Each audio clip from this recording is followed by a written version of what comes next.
Badlands. Explain those Badlands. That's a hell of a name.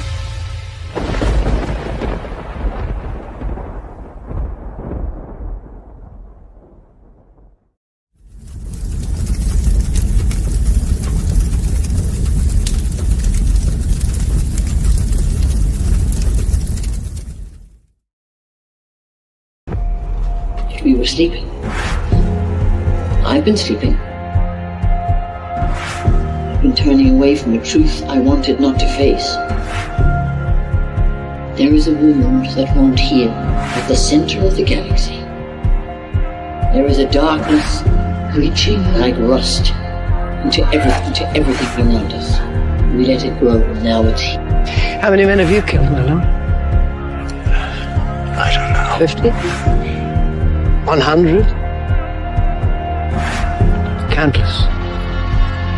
Countless has a nice ring to it. And how many lives have you saved? 500,000. Population of King's Landing. Tell me if your precious Randy commanded you to kill your own father and stand by while thousands of men, women, children burned alive, would you have done it? Would you have kept your oath then? Our time has come. We prepared. We grew stronger. Were you rested in your cradle of power? You were trusted to lead the Republic. But you were deceived. You assumed no force could challenge you. And now, finally, we have returned. The visions are clear now. I see possible futures all at once. Our enemies are all around us. And in so many futures they prevail. But I do see a way. There is a narrow way through. It's not a prophecy. It's a story that you keep telling, but it's not their story, it's yours. They deserve to be led by one of their own. What your people did to this world is heartbreaking. We gave them something to hope for. That's not hope! We have survived by hiding from them, by running from them. But they are the gatekeepers. They are guarding all the doors, they are holding all the keys, which means that sooner or later, someone is going to have to fight them. I wish none of this had happened. So do all who live to see such times, but that is not for them to decide. All we have to decide is what to do with the time that is given us. Forgive me. I did not see. I have failed you all. You fool-brain me. Captain Armor, I do not know what strength is in my blood. But I swear to you, I will not let the White City fall. Our people fail. Our people. Our people. I wish you good fortune in the wars to come.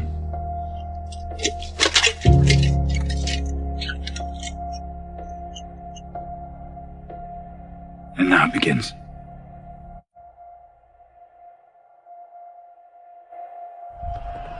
No. Now it ends.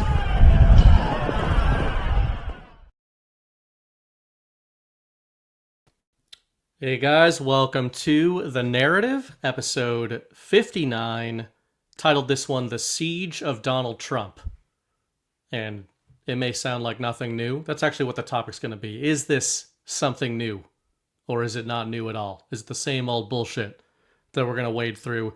The storm is currently starting around me in New England. I have no idea if I will keep power during this whole show. If I don't, then my guest will usher you into a 2.5 hour closing on his own in my style, in my narrative style. He's been prepped on this. He knows how it works. You guys pretty much won't even notice if I'm here or not. And otherwise, it'll be the same. Anybody else out there is in New England, the Northeast, New York, all those other places. I had said to Zach right before the show, I'm not one of those, poor me, it's the winter people. But this winter, I'm kind of feeling bad for myself. And Mrs. Bright is definitely feeling bad for herself as well. So, but we're going to be fine. We got a good show planned tonight. We're going to talk about Donald Trump. We're going to talk about everything being kind of varying shades of fake and gay around him. And, again, see if there's anything worth panicking about. I think the answer to that will probably be no, because I am a bit of a radical optimist, and my guest is a radical optimist too, I would say. Since there is a snowstorm, and since this is what we do, I do currently have both Mrs. Bright and Baby Bright decoding weather comms. Alpha is on my roof right now, seeing if he can decode the particular leanings of the storm. So, we're not going to have it be a wasted storm. We're going to see if there's any comms in it, see if we can pick out any numerology, anything like that, with how many inches we get. But without further ado, I'm going to hit our first sponsor tonight, which are our good friends, longtime friends and supporters at Loaded Gun Coffee. Badlanders, you're all familiar with Loaded Gun Coffee. They've been longtime supporters of Badlands. You may have met them in person at a GART. But did you know they are a veteran-run, family-owned shop in Lake Havasu, Arizona? Every bag of their whole bean coffee delivers a high-octane, patriotic punch of flavor. With a long family history of commitment to freedom, every bag is a testament of pride and honor. From the skilled farmers who cultivate each blend to the roasters that handpick the finest coffee beans from around the world, Loaded Gun Coffee has mastered the unique brewing methods resulting in the best-tasting coffee around. Coffee is smooth, it's delicious, it's the perfect way to start your mornings, or stare out hopelessly upon the desolate, barren wasteland that has become of what was once a beautifully green yard that you haven't seen in 6 or 7 weeks, and that you just caught a glimpse of off the edges of your driveway today, only for it to soon be swallowed up again by the winter. The coffee is also good for that. So go to badlandsmedia.tv/loaded. Use the promo code Badlands to get 10% off your order. That's badlandsmedia.tv/loaded. And if you're in the Lake Havasu area, stop by. They have a newly renovated store. Say hi to them. Again, badlandsmedia.tv/loaded. All right. Gonna go ahead and stop screwing around. How's it going, Zach? Oh, it's going good, baby. How about you? How dare you ask me that, knowing how it's exactly how it's going? This is anticipation of how it's going to be going for me. But I just want to check my weather real quick. Oh yeah, 52 degrees, beautiful. Right now. Not a cloud in the sky. Yeah. I never thought Mrs. Wright would even wiggle a little bit in there into my psyche of like the move to Florida thing, because I hate humidity. I'm interested in alligators, but don't want to be eaten by one. Like, I deal with sharks up here, but sharks, they stay. There's an agreement between us and sharks, right? It's like, you stay there, and I stay here. Whereas alligators are like, I might come out and get you. They might. And I just don't like that, See, there's a different kind of agreement with alligators down here in Florida. If you see a body of water, you don't go in it, because you're relatively certain there's an alligator in it. That makes perfect sense. And that's another thing up here. Like, it's great whites in this area, which are very dangerous, but you know exactly how they behave. You're like, I can even go swimming in the ocean as somebody who's terrified of sharks, because if I stay in a certain area, I know I'm good. And every summer, though, I see people swimming out at the buoys every single time, and I'm just waiting for that red spray, the arm to come up and just every single time I'm looking out there being like, who's it gonna be the first? Well, not the first, but the first that I've witnessed in person. All right, man. I said we're both radical optimists, so starting this on a bit of a dour note because of the weather, but I named this episode kind of after I actually wrote an article that came out today on my Substack with the same title, The Siege of Donald Trump. I decided to name the episode that because this may seem like it's nothing new. Donald Trump has been besieged in various ways, essentially since he came down the escalator now a decade ago, right? Mm-hmm. But I guess I'll kind of start with an open-ended question. Is this something new? Because to me, I suppose it's not anything new that he's embattled, in however you want to describe that. But I said this last year, 2025 certainly felt more tense within the MAGA space than I thought going into it. I was definitely wrong about kind of where things were going and how quickly. And 2026 is amplifying that so far. But just as a table setter, I wonder kind of how you feel about, you've been tracking this for a lot longer than I have too, and just the truth community in particular. And, you know, how do you think, as somebody who follows this stuff so closely, how do you think the current sort of ops against Trump and his leadership are materially different than stuff you've witnessed before? More intense, less intense, or, you know, much ado about nothing? I would certainly say at a baseline, it is nothing different. But the tactics and perhaps the attitude of those attacking does appear to have a slightly different flavor to it. I think that there is a greater sense of urgency and perhaps desperation from the people who are trying to stop Donald Trump. And I do feel that kind of bleeding over into the MAGA movement, which is something that, you know, I could see that it was coming, but I mean, I didn't perhaps realize maybe how successful it might be. I mean, we do feel more fractured than I think we felt in years past, and that is perhaps a little disheartening. However, I don't think ultimately that it's going to change the tactics or the direction that President Trump takes, or ultimately the success or failure either. I mean, you know, he's already in that position. He's already selected his dream team. These people are around him. And, you know, I mean, one thing that I do see as very similar to what we had in the first administration is the number one, the attacks on General Flynn. Okay. It was quite clear that the Obama administration had their heart set on ensuring that Flynn was not successful as a member of the Trump administration. And, you know, think what you may about General Flynn, but I feel it's a particular tell when the type of people that Barack Obama surrounded himself with are scared to death of General Flynn having a position of power, influence, and, you know, someone who can, you know, exhibit particular intelligence that is actionable and give it to the administration. I think that that is very, very telling. All right. Now, I look at what's happening this round, and there is a concerted effort to do the same to both Howard Lutnick and Steve Bannon. And again, think what you may about the men, but I think it's undeniable that Steve Bannon has been an asset for Trump for a long time. I also think that Howard Lutnick has been one of Trump's aces in the holes. I mean, I think that he has been incredibly valuable to this administration. And, you know, we'll probably talk about some specifics, but just to say that there is a massive movement set about to besmirch the good name of Howard and of Steve Bannon and convince everyone that they are bad people, even though, as far as I'm concerned, the evidence hasn't been presented yet. Sure, there's some questions, not going to deny that, but there are questions that I think I can answer. And you look at somebody like Howard Lutnick, and after, you know, his fib about having known Jeffrey Epstein in any sense after that initial meeting came out, you know, definitely I would like for Howard to perhaps give us a more detailed explanation as to what that was. He did answer the question when asked about it before Congress, but I don't really think it was sufficient.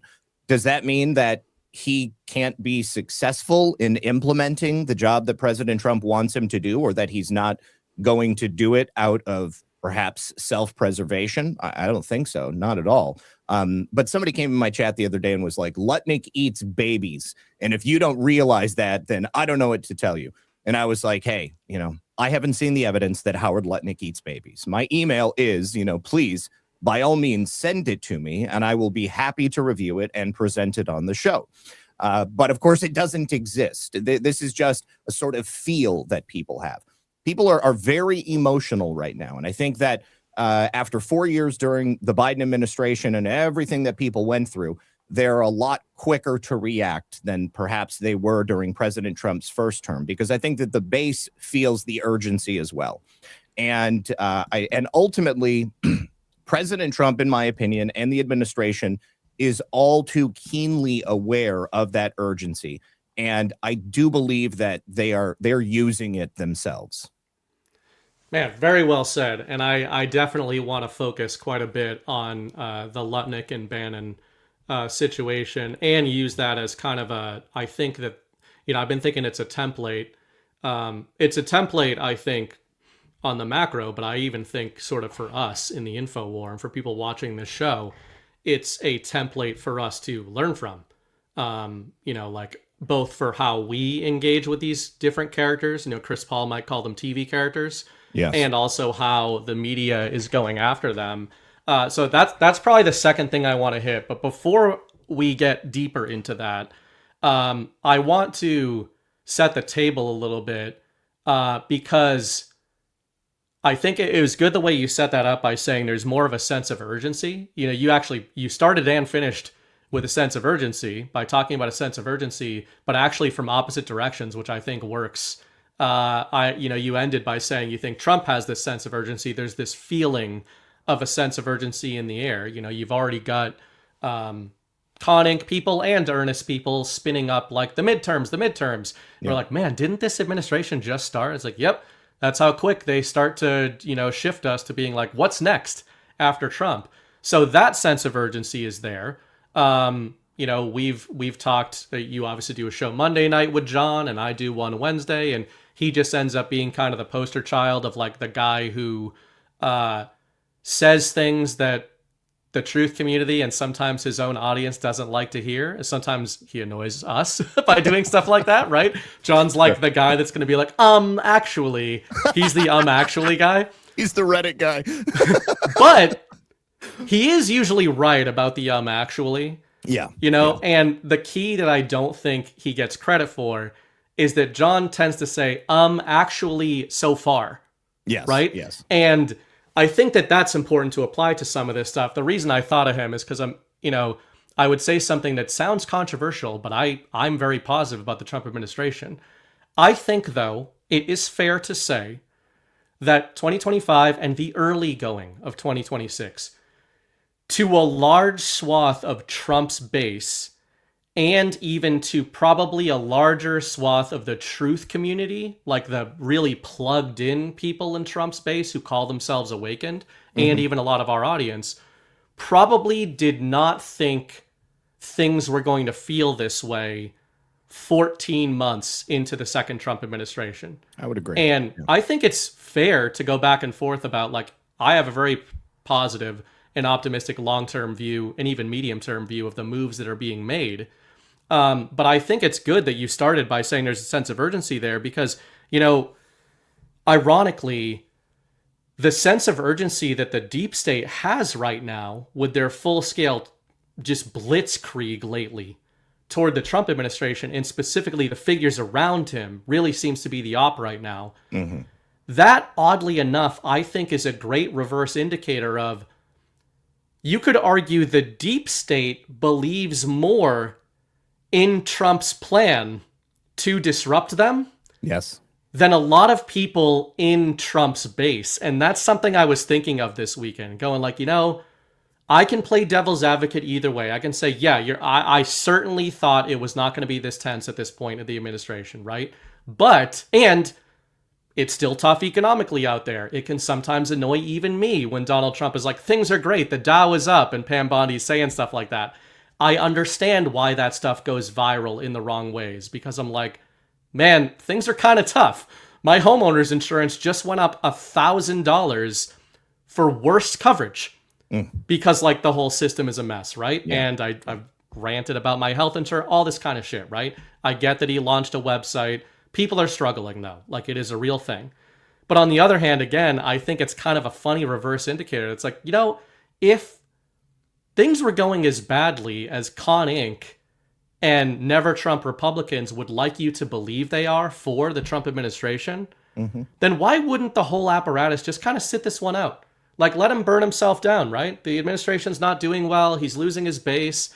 But instead, it's all assets deployed all over again, and seemingly in different directions and angles than we've seen them do in the past.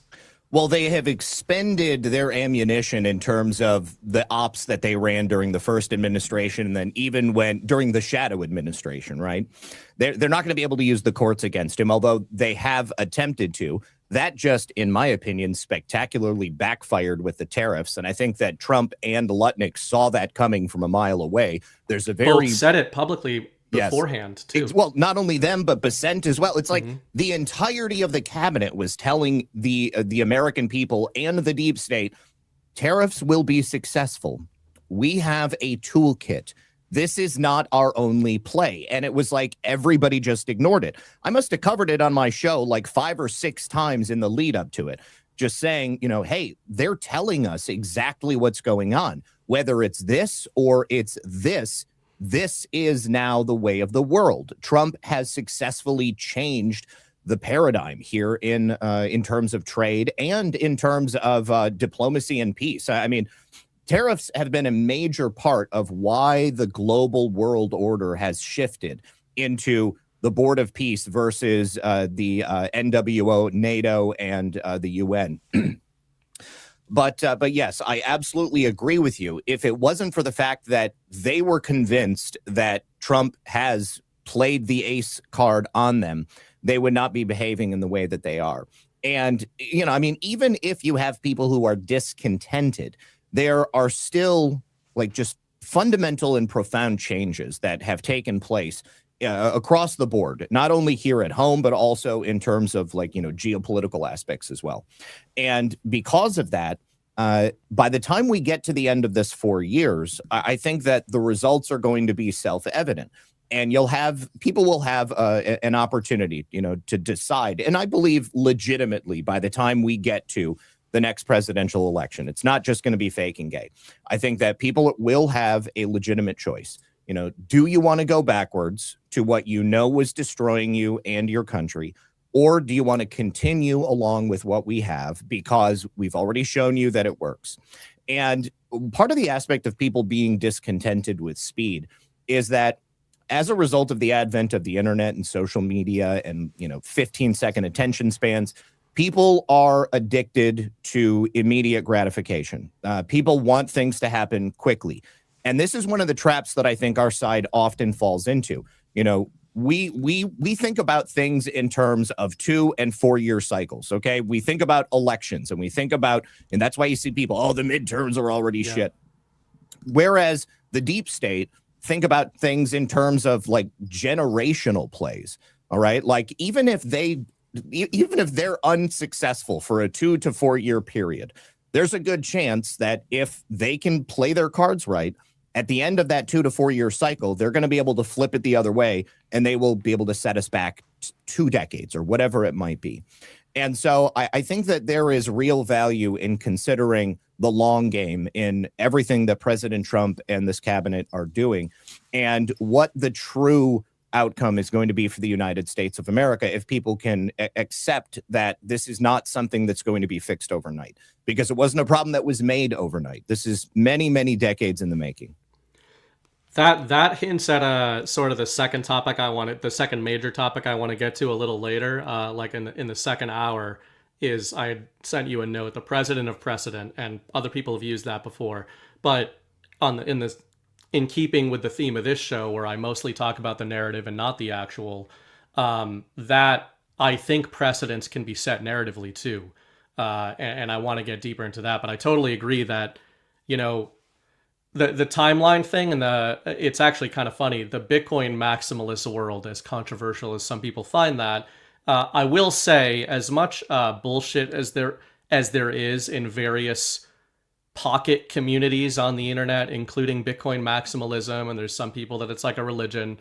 There are some thinkers in that world that really have influenced me over the last couple of years, not just in terms of finance and Bitcoin and that kind of thing, but first principles, even a guy like Michael Saylor, who's very controversial. But there's other thinkers, and one of the things that I kind of learned from that community was this concept of time preference, which is not unique to Bitcoiners, but it's just something that Bitcoin maximalists talk about a lot.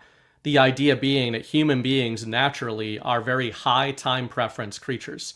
So you just said instant gratification. And one of the sayings that a lot of them talk about, new people inevitably come into Bitcoin, they freak out, or they throw a bunch of parties because their asset goes up 50%, and they're the king of the world. They're eyeing their first yacht, and then it's like they get a 60% drawdown, and they think it's all a Ponzi scheme. And a lot of what they say is, "Hey, zoom out and lower your time preference." Mm-hmm. And it's just funny how effective that can be.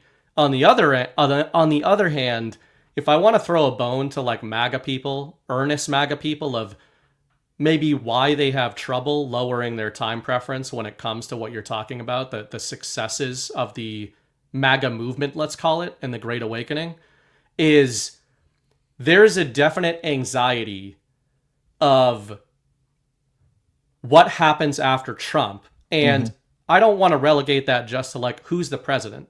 I more mean our whole audience in the info war in particular, and us, kind of came into a lot of this through the lens of, for the first time maybe ever, there seems to be a real coordinated, quote unquote, white hat plan, whether you're talking about Q drops, informationally, a military plan, psyops, whatever it is. It's fifth generation warfare, unconventional warfare. And maybe this has been going on for decades. It probably has been. But I also think that this last decade is the first time that a huge portion of the American public has believed we actually have a real chance to win this thing. And, that sounds optimistic, but I guess to play devil's advocate, people think they have this high time preference because they're looking at Donald Trump circa 26, 27, 28. And they're like, man, as you just pointed out, the funny thing is you're pointing it out as a positive to say these things take a long time to happen, lower your time preference. At the same time, I think a lot of people in Trump's space or in the truth community look at what you said and they're like, yeah, that's why they're just going to wait him out. And what's to stop the next guy from coming in and just ruling by decree and executive order? Again, I have an optimistic framework there, but I can understand why people fall into that, because they're just saying like, Trump is it, right? Trump is sort of supposed to be this trend reversal that is supposed to last for quite a long time, hopefully going forward. And what's to stop them from just coming back in, on the back of it and just undoing what he did? My answer is, hearkening back to something you said early, is that we're only 14 months in. All right. We still have like just about 3 years left where President Trump is going to have an opportunity to affect change in the system. And I think that people are assuming that, honestly, I think people are assuming that it's not possible, that because they haven't seen it yet, and this is like John, but yet, because you haven't seen it yet, it means that you're not going to see it. But I just don't think that's the case. I mean, like, okay, take a look at the tariff aspect. Okay. I think that there's a specific reason that they chose to go through IEEPA. All right. Because number one, it was a novel legal argument. Number two, the language was such that they could make that argument. Number three, they knew that it was going to be contested in court. All right. So they go ahead and just say, we're going to do this. Here are the deals. They immediately made them with countries. The countries bent the knee. Therefore, we have the tariffs. During that time, we bring in hundreds of billions of dollars. And the reality, the impact of those tariffs is immediately felt. And President Trump is able to point to it as a major win. Therefore, the court challenge is made. All of the usual elements are in place. We make our way to the Supreme Court. President Trump says that he's very upset about the rationale of the court. But I mean, if you take a look at a couple of those decisions, I think that there's some rationality there. Okay. Yeah. And with Kavanaugh said, well, you should actually do this. Well, guess what they actually did at the exact same time that they publicly were talking about IEEPA. They never bothered to say that they had already implemented, 232 and, I think it was 130 or something, whatever those various tools were. They had already begun the process to start those. Now, there's an aspect to there to those particular implementations of the tariffs, you got to have like a 270-day waiting period. So that means that President Trump, if he would have started with the accepted implementations of tariff, we would not have had the real world results from those tariffs, because it would have taken damn near a year before they would have been able to be actually put into play. And of course, during that time, all of those nations, they probably would have played hardball, and they would have done terrible economic things to the United States of America. And then by the time it's we get to the end of that 270 days, they say, well, guess what? We can make your life a lot easier in the United States. All you have to do is convince Trump to not put those tariffs on us. Well, because that court case dragged on and because the review had already begun, we can immediately roll into the implementation of all of those other tariffs. Not only that, but because of those other tariffs, we can just charge even more than we were going to before. And Scott Bessent was very clear. He said, I would suggest that every country honor their agreement, because if you don't, we will destroy you. Scott Bessent, I've been saying in our Badlands chats, I've been saying on the shows, and I wrote an article. So weird, the stuff. I'm sure you see this with your video content for years, but like for me, a lot of my content is writing, and like something I'll think is going to be an absolute banger, just like nobody reads, and then I'll have something, and I'm like, this is just like a little side curiosity thing for me that I'm going to spurg out on, and nobody's going to read it. And then it blows up. And my like most read article of the last year was all about Scott Bessent, and I called him the Wolf of Main Street, and just kind of wrote about I wrote about his history with George Soros, and that whole template of like the irony of a lot of, I think, what's being weaponized narratively against guys like Bessent and Howard Lutnick right now. Again, I don't know the hearts of these men.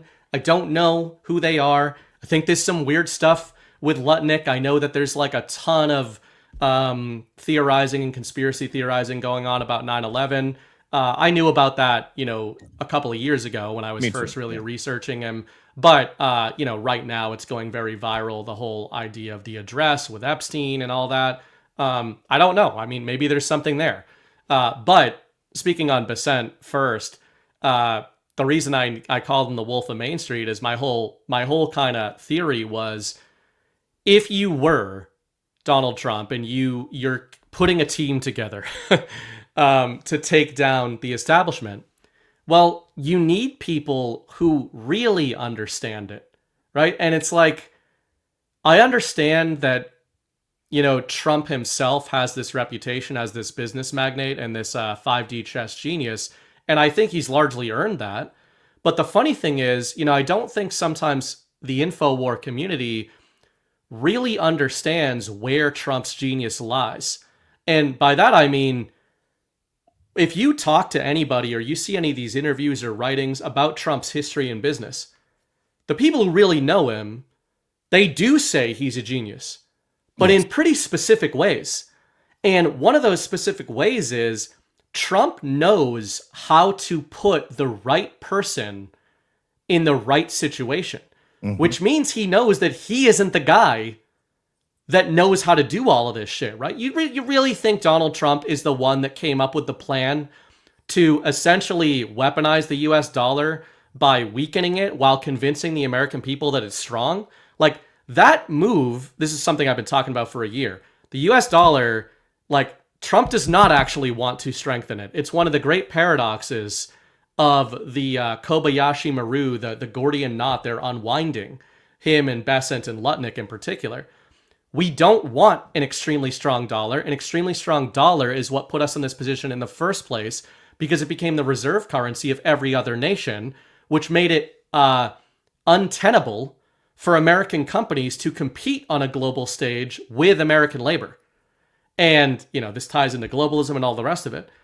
But if you're looking for a microcosm of what a lot of people, you read, John was reading, a year ago, Stephen Moran and his whole, I forget what the name of it was, but his whole proposal before joining the Trump administration, like basically the Mar-a-Lago Accords, I think he came up with that. That is basically a template of everything Scott Bessent did in the 90s with George Soros and the British pound. Yep. And he's a great example of why I think the MAGA base and the people that really try to dissect this stuff have to learn to become a little less reactionary and be a little less quick to play the white hat, black hat game. Because you might look at a guy like that. I think it was literally a couple days ago, Ghost sent me a clip that Bessent is being asked about his connections to Soros. Those are good questions. I think they're fair questions, and I think they should be asked. Just like you said at the beginning, I think Howard Lutnick should be asked about the relationship with Epstein, right?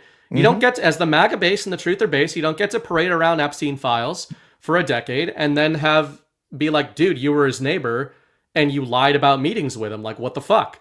Yeah. You got to start talking about that kind of stuff, right? If it is a hoax, as John says all the time, and Trump says all the time, well, you fucking talked about it a lot. You talked about the hoax a lot. So let's dig a little deeper there.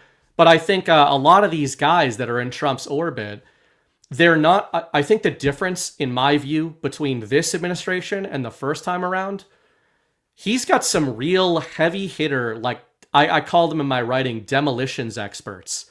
Like some of the guys, and the two I actually write the most about are Bessent and Lutnick. And I wrote about them. I wrote an article, I think in 2024, before, after the election win, but before Trump came back in. I wrote an article called The A-Team, and it was the picture of Trump at the Resolute desk with Lutnick and Bessent. Mm-hmm. And at that time, they weren't getting the headlines, right? The headlines was like Tulsi Gabbard and all the TV characters, Pete Hegseth and like the bombastic Kash Patel, like we're going to roll up the deep state.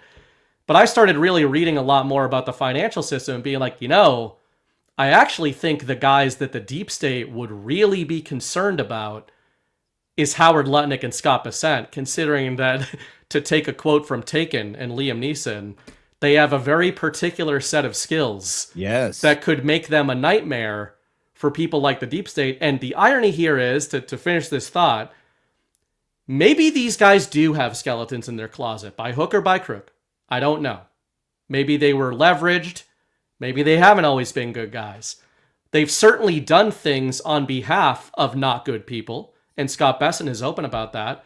But hey, like, aren't those some of the best kind of people you could ever think to be like, everything you did for him, we're now going to do against them. Mm-hmm. And how do we do it? Exactly. You think about how often people in the truth community have focused on the evils of the financial system and, how banking is so intertwined with all of these deep criminal networks, the transnational criminal trafficking networks. I mean, it would be impossible to be successful in those criminal arenas if it wasn't for infiltration and control of the financial system. So I, too, was very excited about those two guys, and I am extremely happy about the job that they've been able to do this entire time. I thought, when I first learned about Scott Bessent's previous work for George Soros, I mean, so many people out there immediately, oh my God, he's got the name Soros in any sort of, proximity to him. That means he's a bad guy. Well, I'm sorry, but maybe that's one of the reasons why he's working for President Trump. I mean, consider that for a second. And somebody like Howard Lutnick, let's just be real honest. Not everybody is brave when they need to be. All right. Howard Lutnick is Jewish. Jeffrey Epstein is Jewish. The Jewish community, especially at that level, is rather insular, right? Right. Okay. If you speak out against someone at the same level as you, what do you think the chances are that maybe the rest of that unit is going to band against you and ensure the destruction of you and your family? I mean, it's entirely plausible. It's also plausible that Howard Lutnick was aware of Jeffrey Epstein's disgusting nature, but he already lived next door to him, and he didn't learn about it until he moved in. What happens when you know that someone is directly on your doorstep that could potentially destroy everything that you've ever built in the snap of a finger, and you also know that going to the police is not going to do anything about it. All it's going to do is hasten the destruction of your own life. Okay.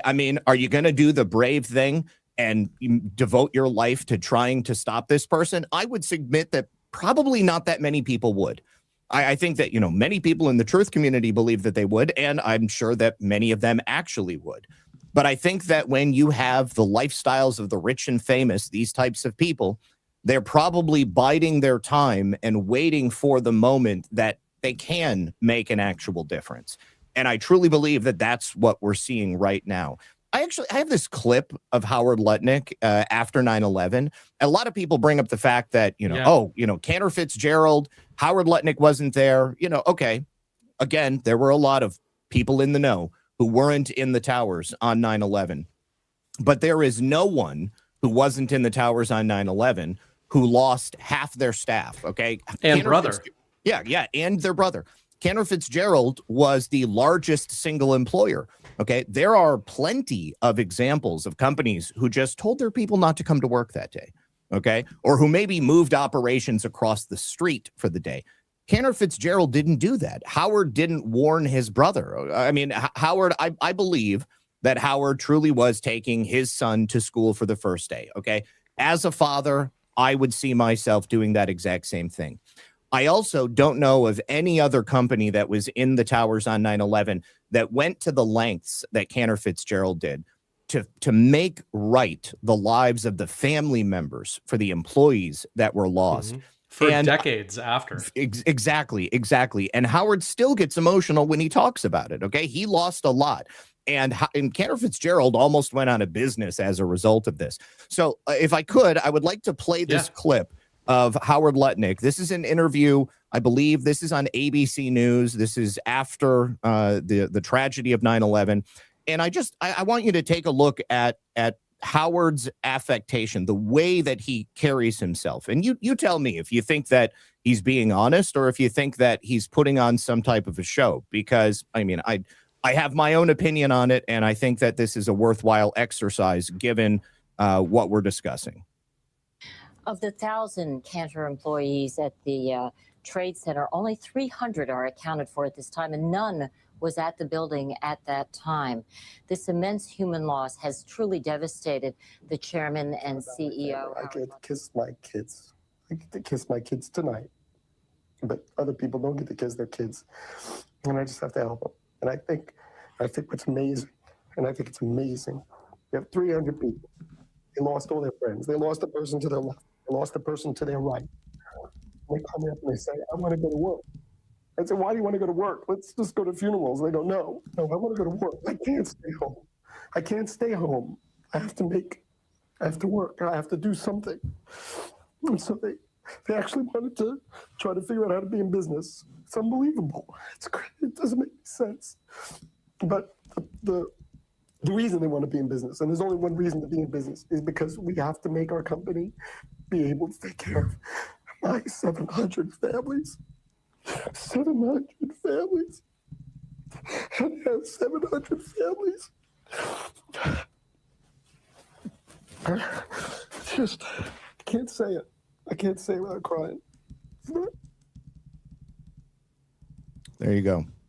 So, yeah, and, I mean, I think that that's big to bring up because I understand that people will say, oh, he's acting and the rest of it, but which may be true. Like we don't know, right? We ultimately don't know who these people are. Yeah. But I would just say that I think that's a big indicator as well, because how often does this, and I see people CKLR, worst acting ever. I mean, the funny thing is, there are so many people in this community, myself included, who use the Silverstein clip and all these other clips, not just about 9/11, but all these other false flags and tragedies, etc., to specifically demonstrate the obvious psychopathy of deep staters because of their lack of ability to fake human emotion that convincingly.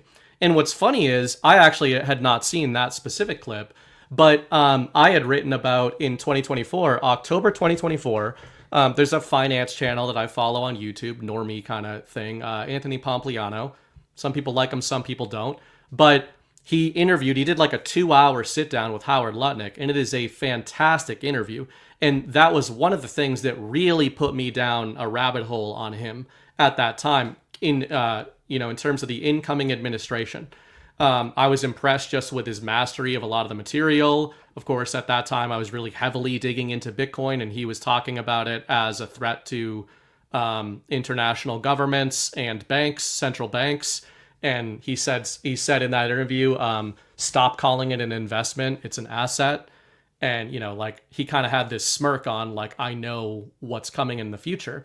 But there's a section where they start talking about 9/11, and I was struck at that time. He doesn't start really crying. He tears up a little bit. I mean, you know, you got to imagine this has been 25 years. But I had said, hey, like, we can all be fooled. We can all be duped. But I have a really good bullshit meter, and most people in the truth community have a really good bullshit meter, especially when it comes to looking at people reacting to things like that. It's not foolproof. You're never going to get somebody to be like, you're never going to get consensus on this sort of thing. But it struck me as extremely genuine at the time. And there's a lot of people who do not strike me that way. So, you know, there's a lot of people that will just respond, well, if you were a psychopath and a sociopath, you wouldn't give a shit about your employees getting wiped out, and you'd still try to pay them off and all that. And, you know, like, I get it. You're not going to convince people who aren't going to be convinced by that. It's not the end of the story. But I did want to bring up a different short clip. Oops, I just X'd it out, of course. Here we go. One thing I was saying in a conversation with somebody else just earlier today, I know this sounds like nothing, but I find it really interesting to your earlier point on the Jewish elite, and even besides the Jewishness of it all, the small circles at elite powers, right? There is certainly such a thing as the elite.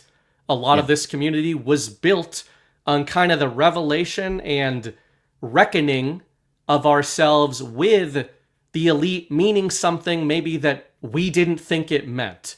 Like, meaning that it's not just people with money, it's people with power and influence in a way that maybe we didn't understand.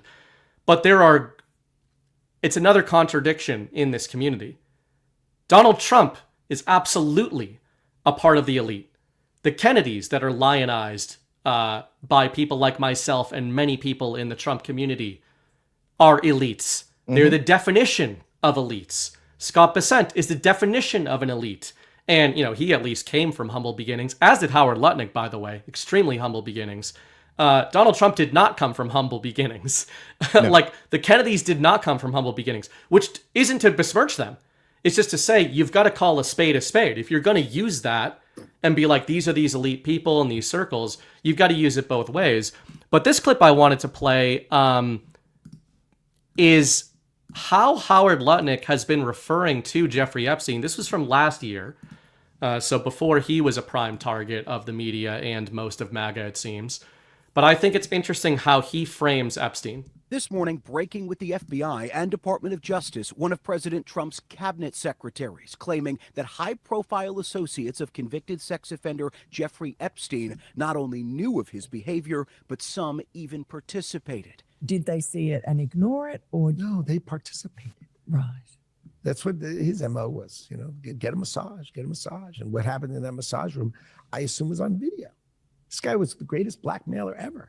Commerce Secretary. So there's a little bit more there, but yeah.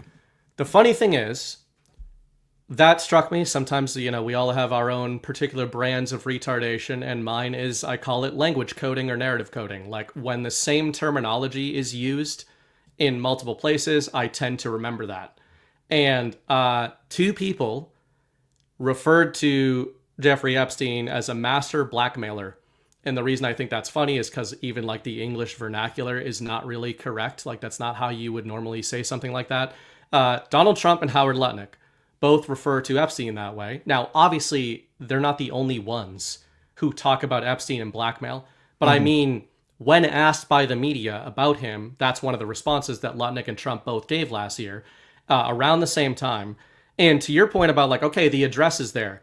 A big story that was going on over the last, 72 hours about Howard Lutnick was all about the address next to Epstein and the deed and everything. So I did spend a little bit of time digging into the deed and all of that. I was talking to the AI about it. One of the funny things is that very narrative that is absolutely being weaponized against Howard Lutnick right now can literally be used to bolster the argument that you alluded to a few minutes ago, that Howard Lutnick was targeted by Jeffrey Epstein and his web, specifically because, by the way, guys, you do that with a trust when you are hiding behind multiple layers of finance. Correct. Jeffrey Epstein didn't buy the property Lutnick did not buy the property knowingly, at least on the paperwork, from Jeffrey Epstein. Yep. Why do you think Epstein put it behind several layers of trust? And people are like, oh, Lutnick got this for $10. That's not how that works. That's how the deed is transferred. Exactly. Yes. So I want you to talk on that, but that was a big thing for me as I'm saying, okay, I said this earlier in another chat. If Howard Lutnick is as compromised as now half the truth community thinks he is, why do they have to make stuff up to get him related to Jeffrey Epstein? Because when it comes to two stories in the last 24 hours, the deed with Epstein and the other one was the poly market betting odd kind of behavior. Yeah. Completely false. Absolutely. Completely improvably false. So I thought that was kind of interesting. No, I did as well. It's interesting, too, because my uncle brought that up to me yesterday when we were at lunch. And I was like, I haven't heard about the betting thing, but, I'll look into it for you. And just before the show, I was like, oh, yeah, by the way, that story was completely fake. It didn't happen. And it's an attempt to besmirch their names. And I said, every time I see a targeted op going after somebody in Trump's circle, you have to ask yourself, why is it? Why do they want to get rid of them so bad? And yes, in terms of the deed, when I first heard about that, I don't know, maybe 5 or 6 months ago or something, maybe close to the time that Miranda Devine interview had come out. And I dove into it, too. I found that was a common practice for the transfer of those deeded properties. And it was obvious that when Howard Lutnick purchased the property, Jeffrey Epstein's name was nowhere associated with it. As you said, you had to go through several corporate layers and even to determine that Jeffrey Epstein had anything to do with it. So there's nothing to indicate that Jeffrey Epstein and Howard Lutnick were having lunch one day and he was like, you know what you should do? You should buy the house right next door to me. And he was like, okay, sure, buddy, because I want to come over and get massages all the time. That's just not how it is. And anybody who's, in order to know that, you would have to research to find it out, or you would have to have previously been involved in real estate in New York City, because it's not necessarily going to be like that everywhere. But that is a practice that you can trace back, 100 years or more. And all of the real estate is going to be like that. So, I think that one of the problems that we also have is people seeing things posted and then not doing the due diligence on their own, not going in and looking at it and seeing, okay, well, this is what I'm seeing people say. Let's go ahead and determine the veracity of that claim, and then we can make our minds up as to exactly what it means. If this is true, is there an explanation for it? Is there something that can plausibly be looked at to explain why it is we have this result? Otherwise, what you tend to have is people, especially on X, copy pasta. They will take something that they see that they know is going to get clicks and is getting results and is perhaps salacious, is going to resonate with people in a certain way because they maybe already have a preconceived notion, and then they're just going to repeat it, and then it gets repeated ad nauseum, and then it becomes fact. And especially with that poly market stuff, where Cantor Fitzgerald, initially it was Cantor Fitzgerald buying up the insurance policies on these tariffs at pennies on the dollar. Yeah. Even if that was the case, Cantor Fitzgerald is a financial services company. All right. So, they're out there making bets and putting money down on a whole bunch of different things all the time. Let's just say that even if it had been true, again, go back and look at the language from the entire administration. The message always was, tariffs are now the new paradigm. This is the world we live in. Tariffs will be around and America will prosper. Economically, the United States will be balanced with the rest of the world. Tariffs are the answer.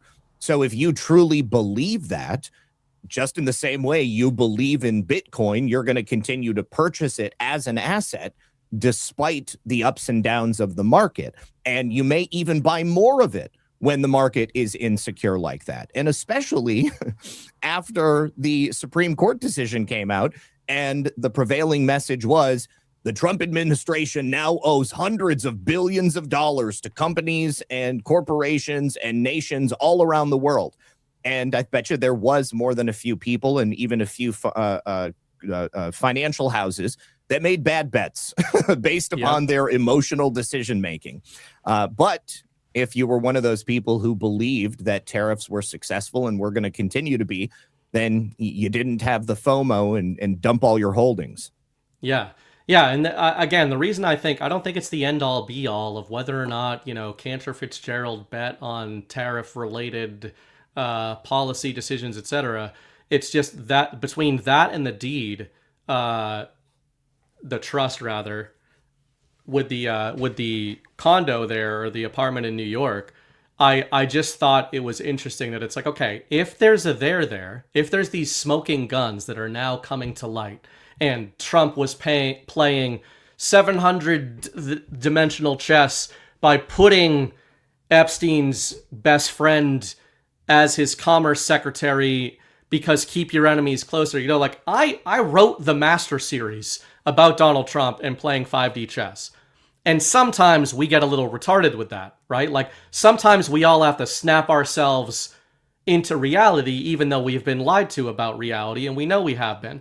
And by that I mean, you have to consider any of your theories about what Trump is doing in a fifth dimensional chess reading with the effect that that would have on the collective mind. The whole idea here, on some level, is American mandate, the mandate of leadership. Like Trump doesn't want to drag everyone kicking and screaming into the golden age. He wants as many as possible to join us and lend their mandate and their energy behind it, right? You think that he thinks it would be a net positive to surround himself in his second administration with swamp creatures? And this is where the contradictions come in too in this community. Because you can't have it both ways. If you think Howard Lutnick is this deep state guy, and you know that the enemy knows that, then you know it's going to be weaponized against Donald Trump. Right. Which means one of two things. You either think that Donald Trump is not a 5D chess master and just kind of made a massive strategic error. Or it just blundered into everything, Exactly. Which is like antithetical, it's anathema to this whole base, not necessarily the MAGA base, but certainly the truth community base. They all think of Trump a certain way. So, that's a big contradiction. I've got two of my animals squashed up against this door as we speak as well. She couldn't take it. She usually when she sees me talking to somebody else, like if I'm on the phone, she'll just start barking because she's like, you need to be paying attention to me at all times. So at least when I'm on the air, she just makes me pet her until I pick her up. My giant wolf that just came into frame, I have a wooden glass door heading into my office. And what he will do is very subtly and not at all passive aggressively lean against it and lay down. And every 30 seconds, he will smash his head against it and sigh. And that's what he's been doing off camera. But the point there was to say there's a couple contradictions in that. Number one, if you do think Trump surrounded himself with these idiots, then you think that Donald Trump is an idiot and is not playing any kind of information warfare, right? On the other hand, if you do think Trump is playing seventh dimensional chess and surrounding himself with these evil characters, you're then arguing that there's going to be a net positive in him doing that. And I don't agree with that. I don't think there would be a net positive in doing that. We both talked about a little while ago that you might use people that have been in the machine for their particular skills and everything. But there is no way you make a Jeffrey Epstein satanic pedophile cult member your commerce secretary and lead with Howard Lutnick as the archetype, the paragon of your tariff push, which was one of the real themes of the early going of this second administration. Yes, is basically one of the things I was writing about this weekend through the lens of Lutnick. Is you could really argue that a lot of the global international and economic push of the Trump administration in the last 14 months is Howard Lutnick.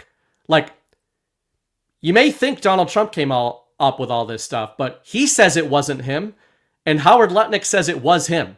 So, you know, what does that mean if Trump was using this guy, right? Like, there's so many contradictions in it. And, you know, last point would just be, as you said about the clickbaiting and people not using discernment, another reverse indicator to me, which may be kind of a stupid one for some people, is when I see things going extraordinarily viral on social media in 42-second TikTok-style videos and X videos of, did you know this about Howard Lutnick?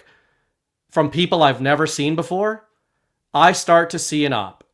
And it doesn't mean that those influencers are necessarily read in on the op, but it means that these things are being boosted and amplified for a reason. And oh, by the way, if you're looking at the timing, what happened 3 weeks ago in Davos? Donald Trump was there, Scott Bessent was there, Howard Lutnick was there.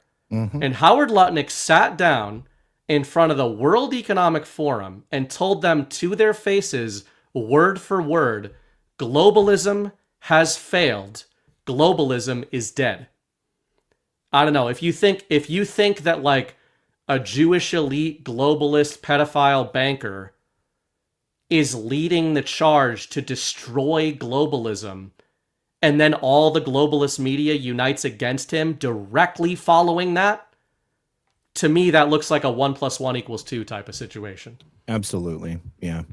Yeah. I couldn't agree with you more. I mean, you know, somebody just to also to the point about, you know, in terms of the people that he has surrounded himself with, I think that it is leaps and bounds beyond what we had in the first administration. And I think that there is perhaps now in retrospect an explanation as to why we saw what we saw. You know, at a base level, like the most like, you know, normie explanation in the first administration could have been that, well, you know, he wasn't a politician. Okay. So what was the pool that he was supposed to draw from? Well, I mean, it was a bunch of swamp creatures, right? So he put together the team that he had. There was a lot of turnover. A lot of people saw that as a sign of weakness or, you know, of some type of, you know, discontentedness amongst the ranks inside the administration, people coming and going, and people can't make up their minds. Trump can't make a decision, et cetera, et cetera.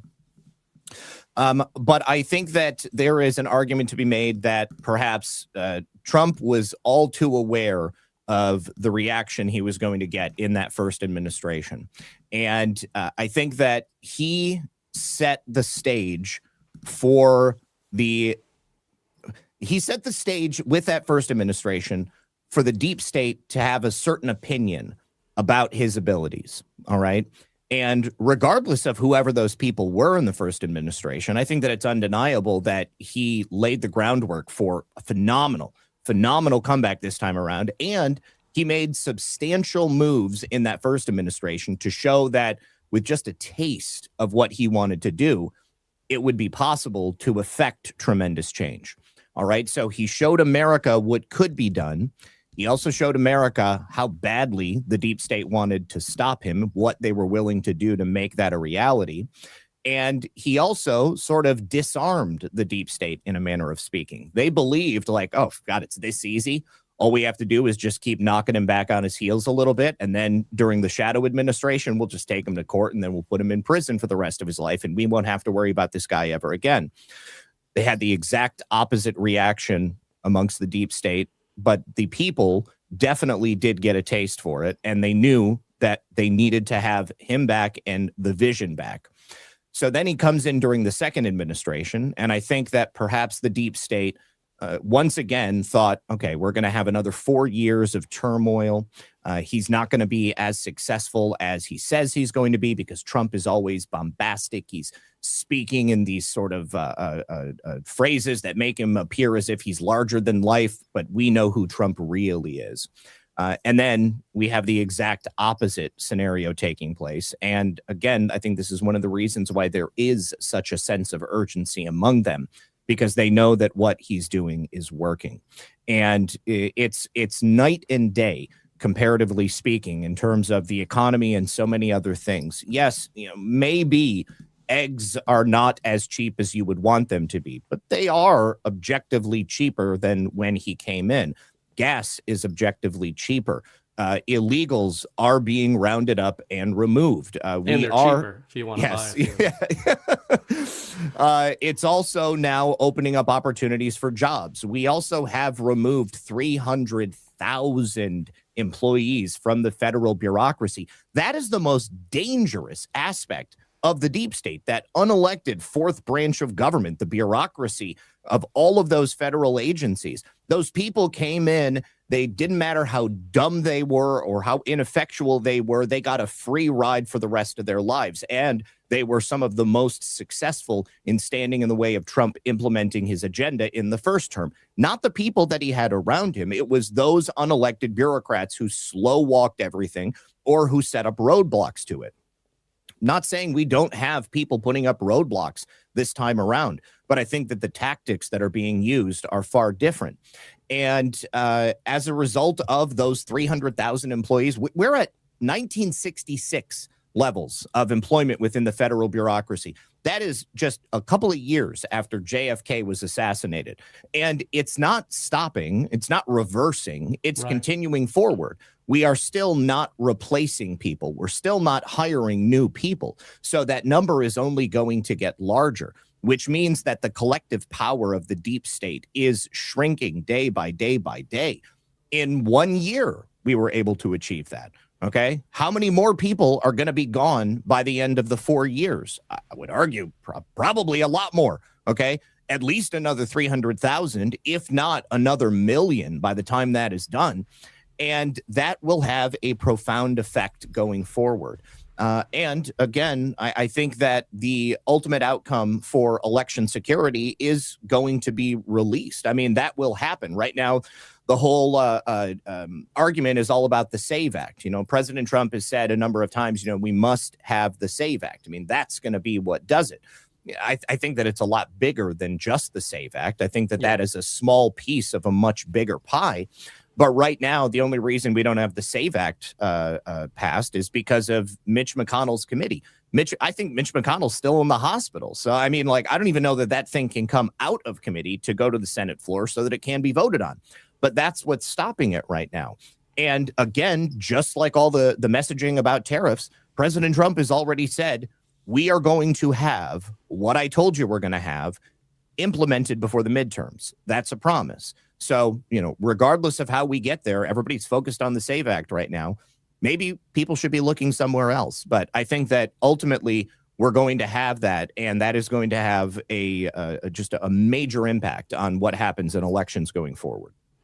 Yeah, well said. And as a button on that topic, before we move on to another one, I did see people in chat talking about this, and I think this is a reverse indicator in a few ways. We see Kash Patel going viral for apparently chugging some brewskis with the boys from Team USA.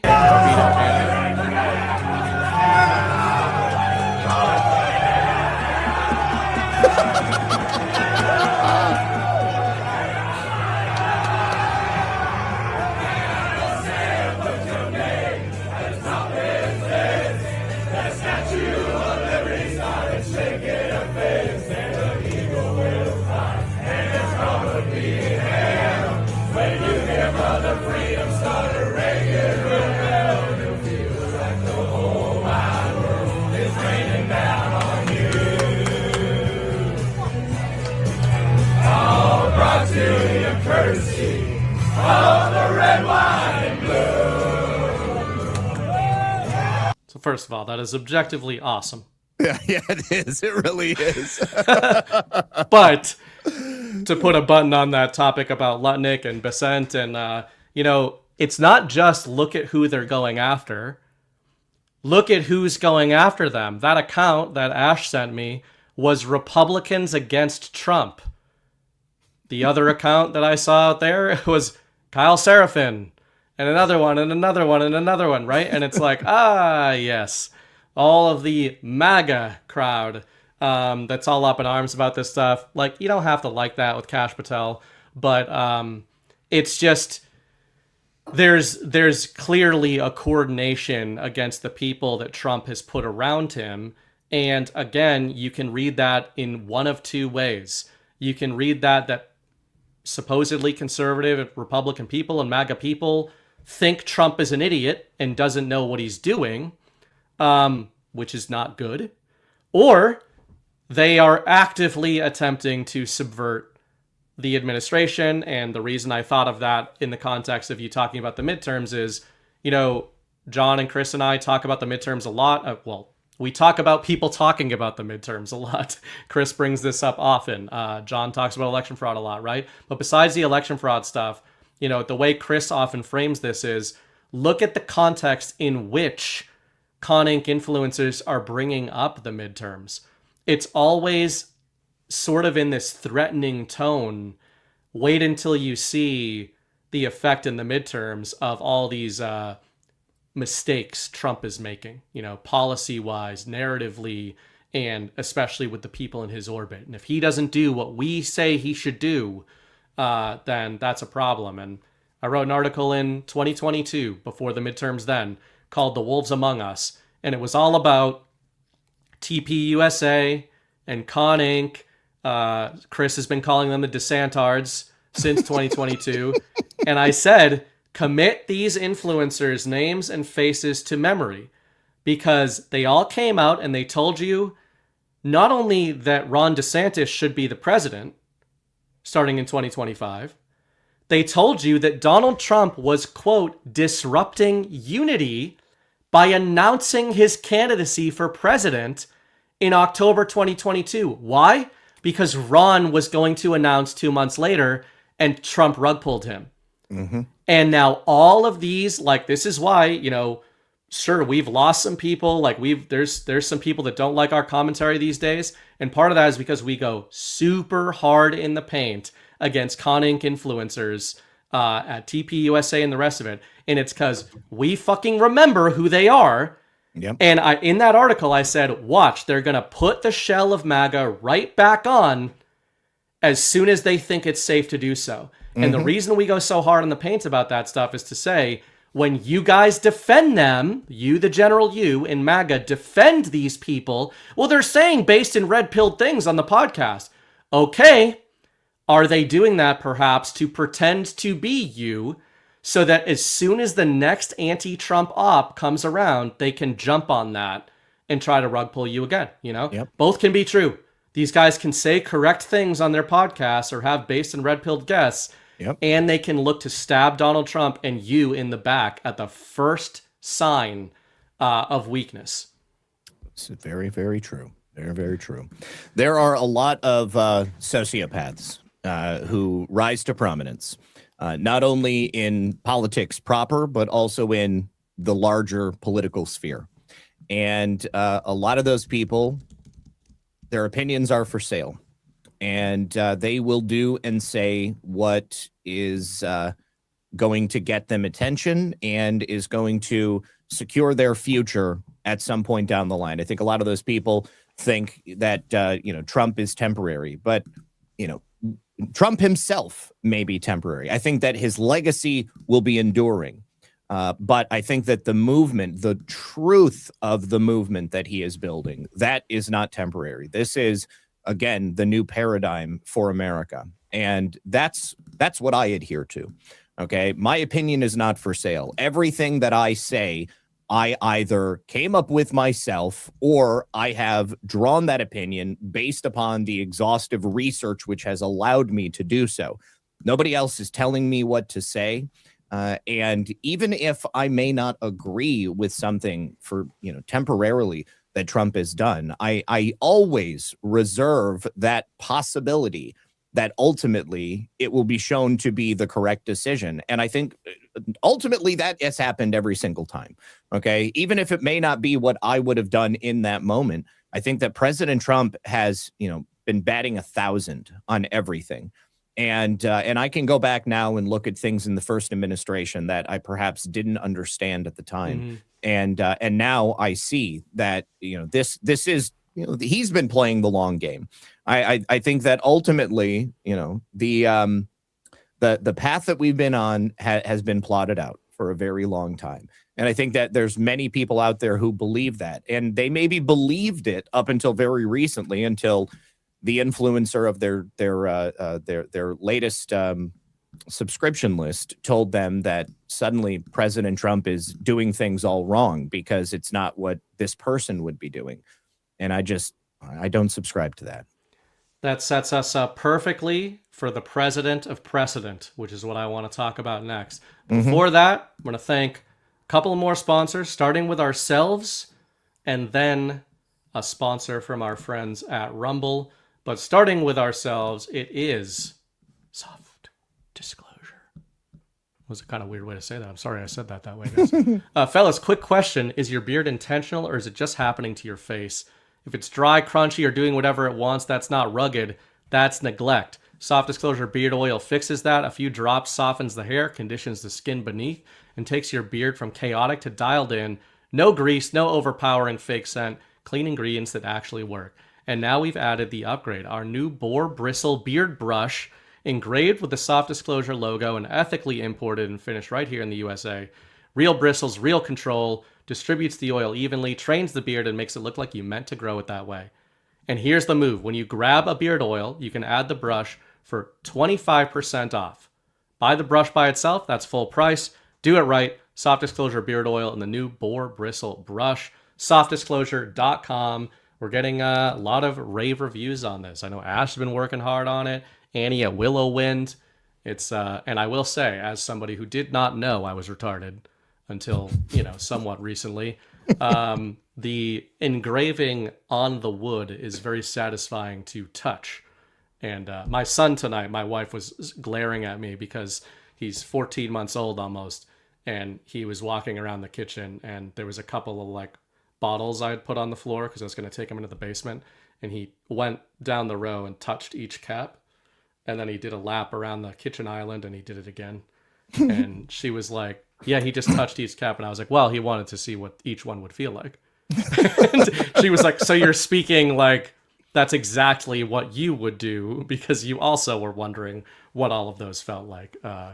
But yeah, anyway. Yeah, you may have noticed throughout the evening I've been casually stroking my mustache, and that is 100% thanks to the Soft Disclosure beard oil. I keep my beard rather short. Usually I let it grow for a week, and then I trim it down to a 5.5. If anybody has ever wondered, I have the 5.5 guard, and that's what I go to, because that gives me the opportunity to let it come in, gets a little bit thick, and then I cut it down. But I really do enjoy when it gets to that last day and I can just work that Soft Disclosure into it, because I know that it's going to be thick, lustrous, and shiny, and just as my mustache is every single day. That's the perfect analog for how Trump's disclosure is rolling out, right? He's got to let the beard grow almost to the point where it seems unkempt. And then that's when he gets you. That's when he lathers the beard up. That's right. Yeah, I am enjoying the brush as well. I just started using it. It was counterintuitive to me to brush my face with like a boar's hair brush, but I did it, and I've never been happier. We are also brought to you by ourselves at GART. Zach and I are going to be in Nashville, Tennessee, April 9th to the 12th. Yep. Just a few weeks. I'm sure that will be our 47th Blizzard. We'll be hitting right before that where I am. But yeah, come see us. Loaded speaker list. Holy crap. I think that means each of us will be on half of one panel, which we will figure out the night before. But it's always a blast. I've never been to Nashville. I'm looking forward to hanging out with you guys there. And it's been a while since the last Guard, so I think that'll be it'll be a fun little break, reintro to the Badlands community. So go to badlandsmedia.tv/events. Grab your tickets there. I don't know if VIP is still available. It might be, but I definitely know general admission is available. So check that out. And we are also brought to you by our friends at Rumble. Let me see here. I'm going to make sure this works. Rumble. Do I have it?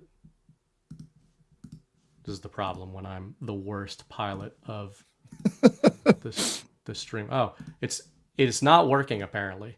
Refresh your Rumble studio page. I can't. I'm not the one that can press the proper buttons. Oh, okay. So, but that's okay. Sometimes these things happen in MMA.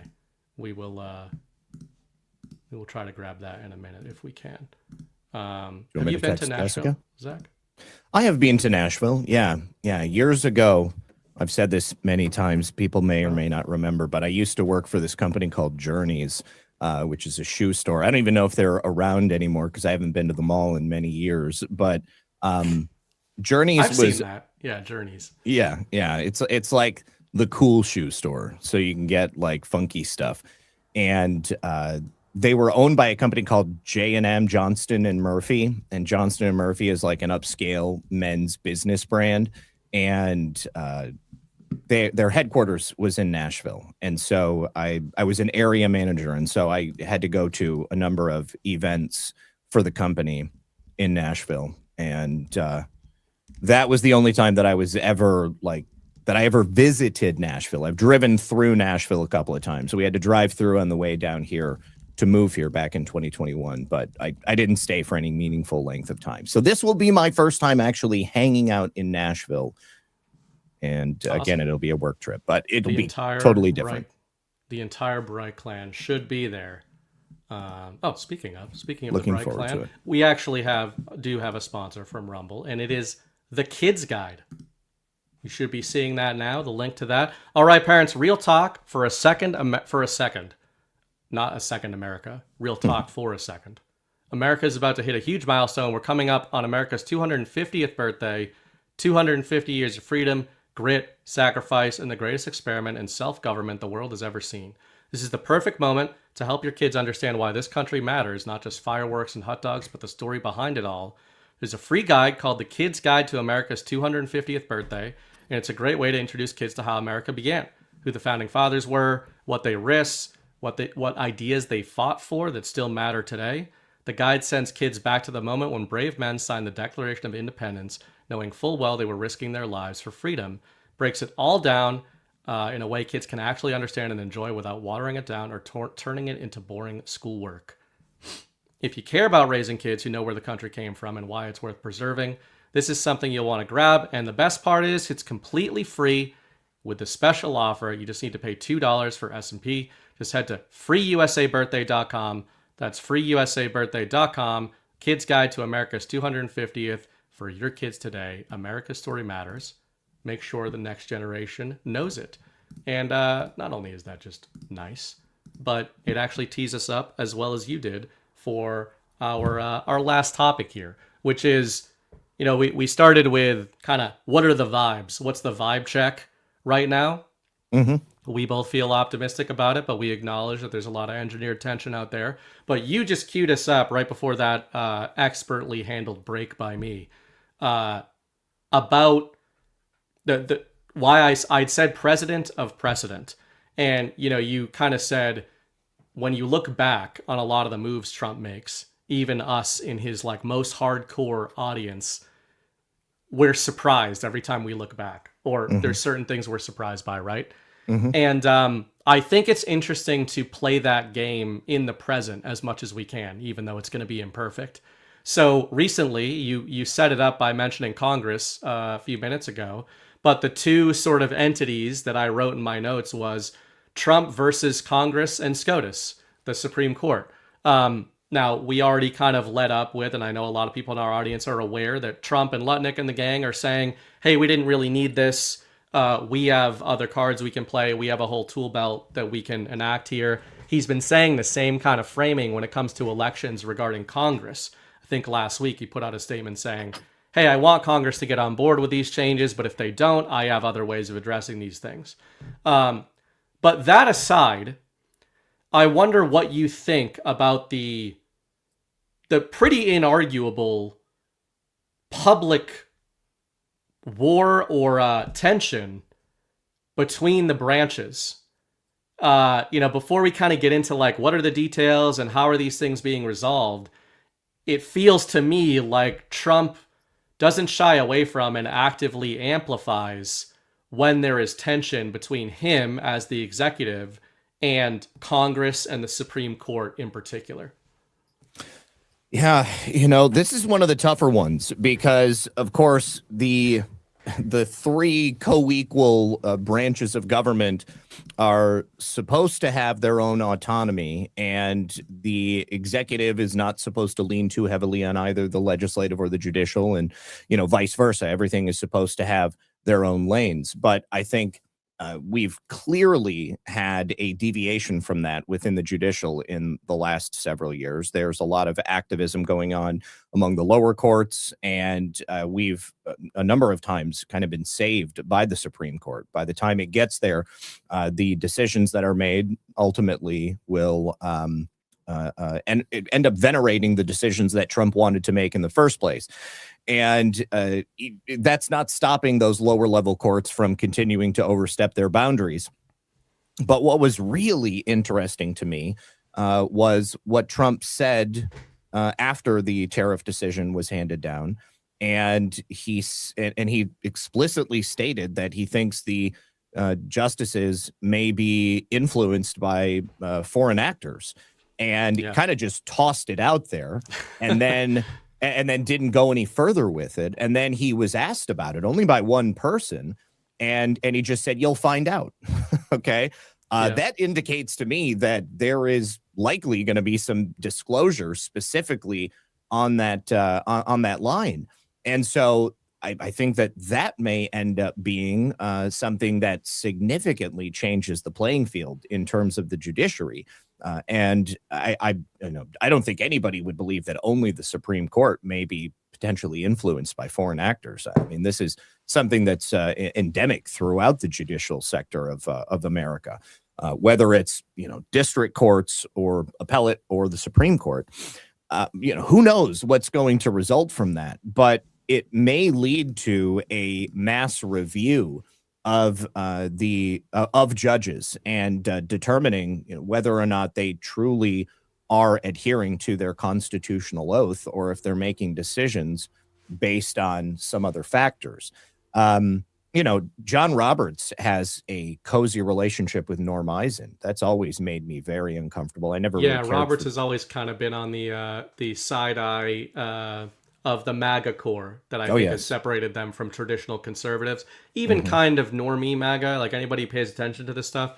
Roberts has definitely been consistently side-eyed by most people in this community.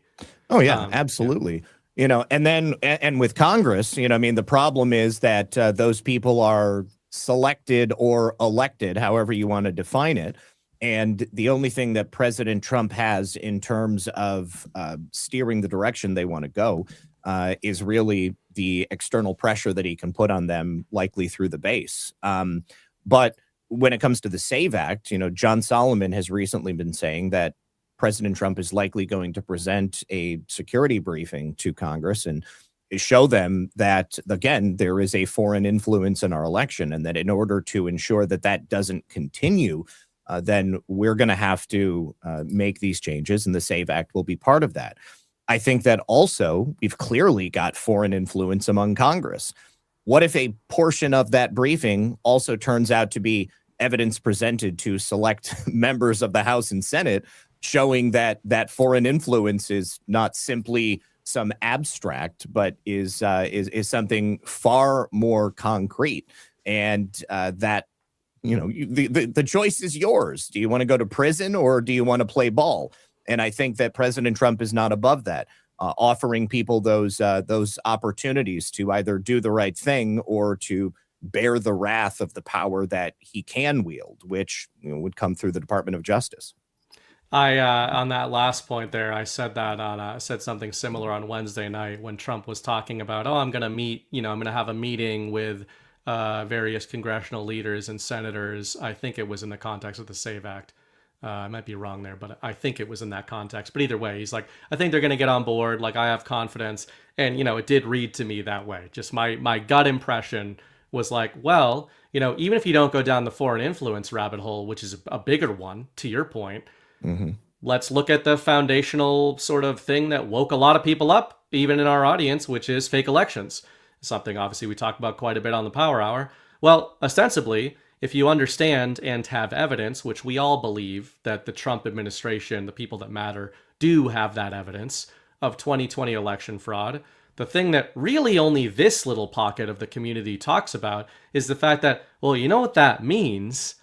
It means that Congress is illegitimate, right? Like, or at least you can make the argument. And if Trump and quote unquote patriots do know the real numbers and the real public mandate, how many times has Donald Trump talked about knowing he has the American mandate, knowing what the numbers are, knowing he has the support, right? Mm-hmm. You think he doesn't know if congressional member 242 of Kansas 7th District really is the representative of that district or not? Mm-hmm. And I would like to imagine it's not just about stolen elections. I use the word mandate all the time, and I used it a lot in 2024, and I picked up on, again, the whole coding thing, or the pattern recognition for me a lot of the times is verbal and specific words.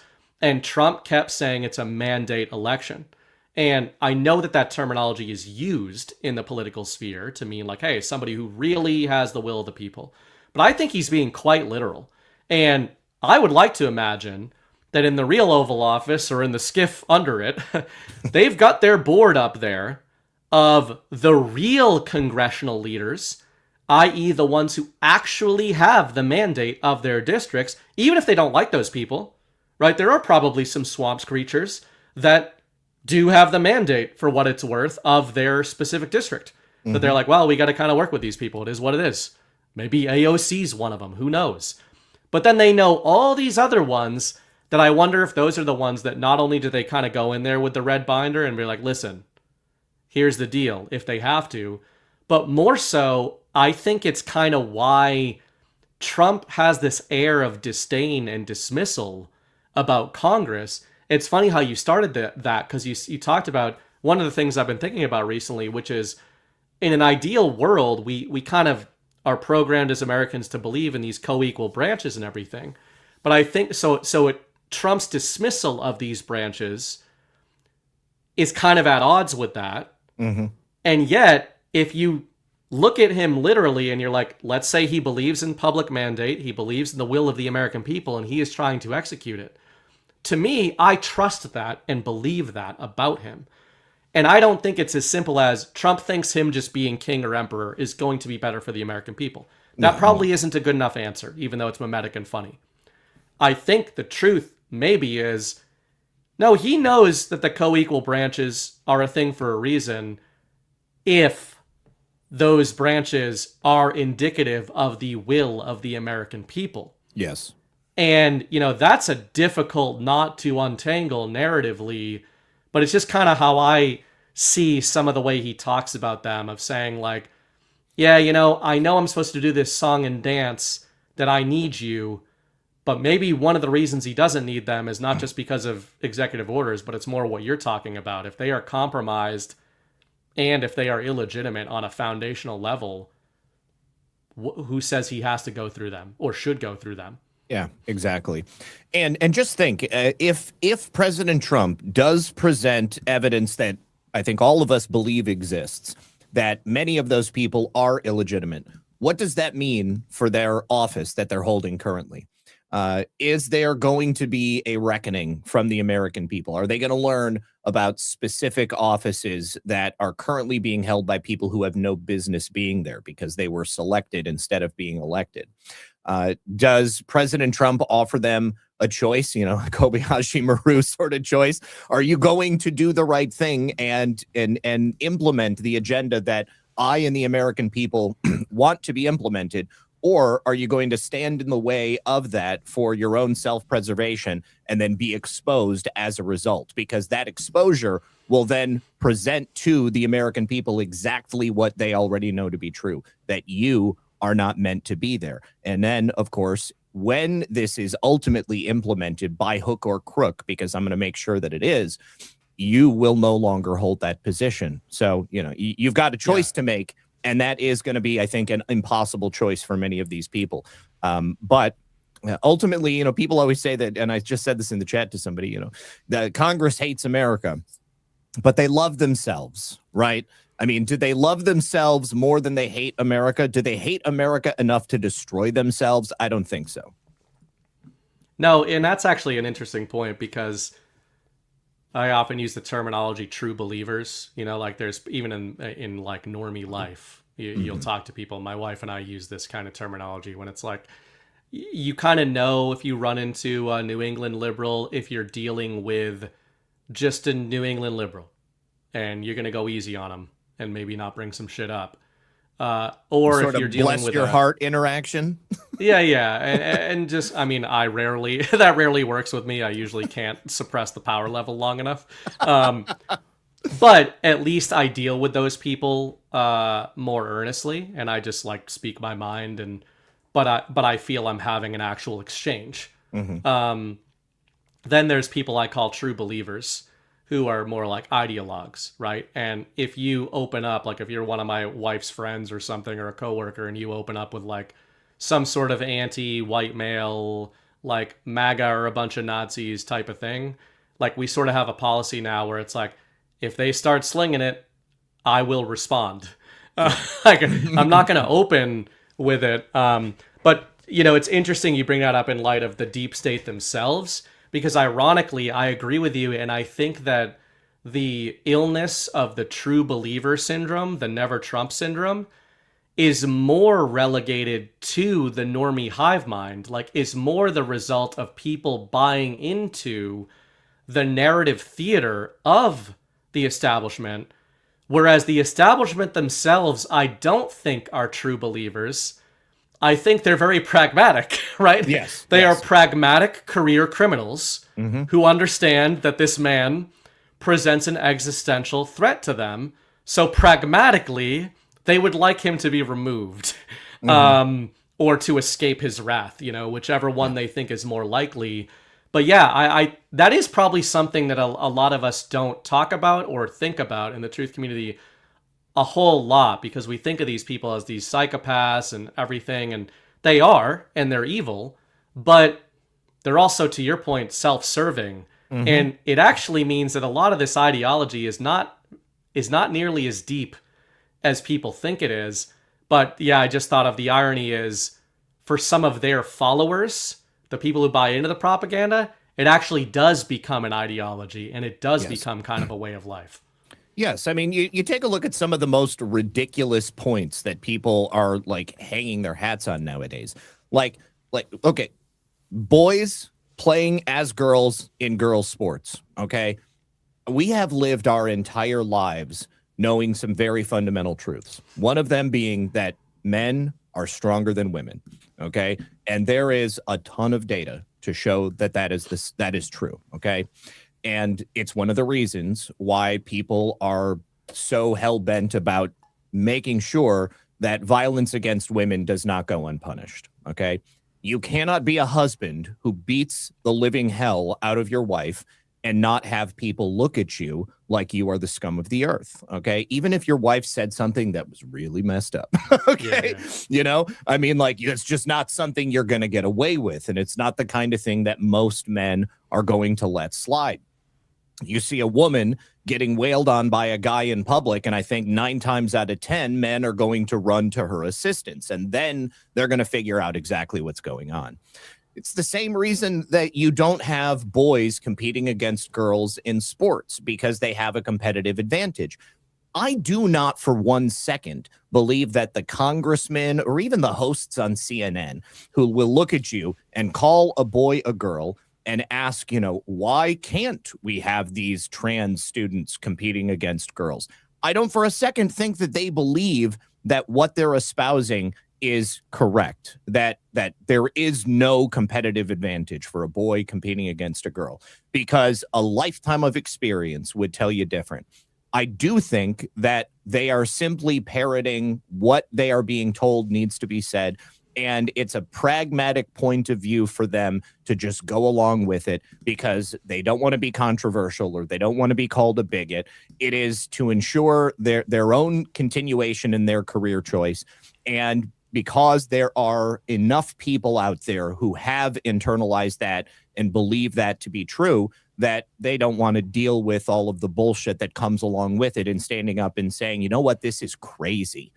No, we can't have boys competing against girls. We can't have men competing against women because they're going to win every time, because they do.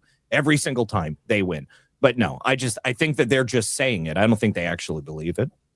Yeah, I think that point's well taken, and it actually cues up. I didn't know if I was going to bring this up or not, but somebody had brought up this show. I know you're a nerd like myself.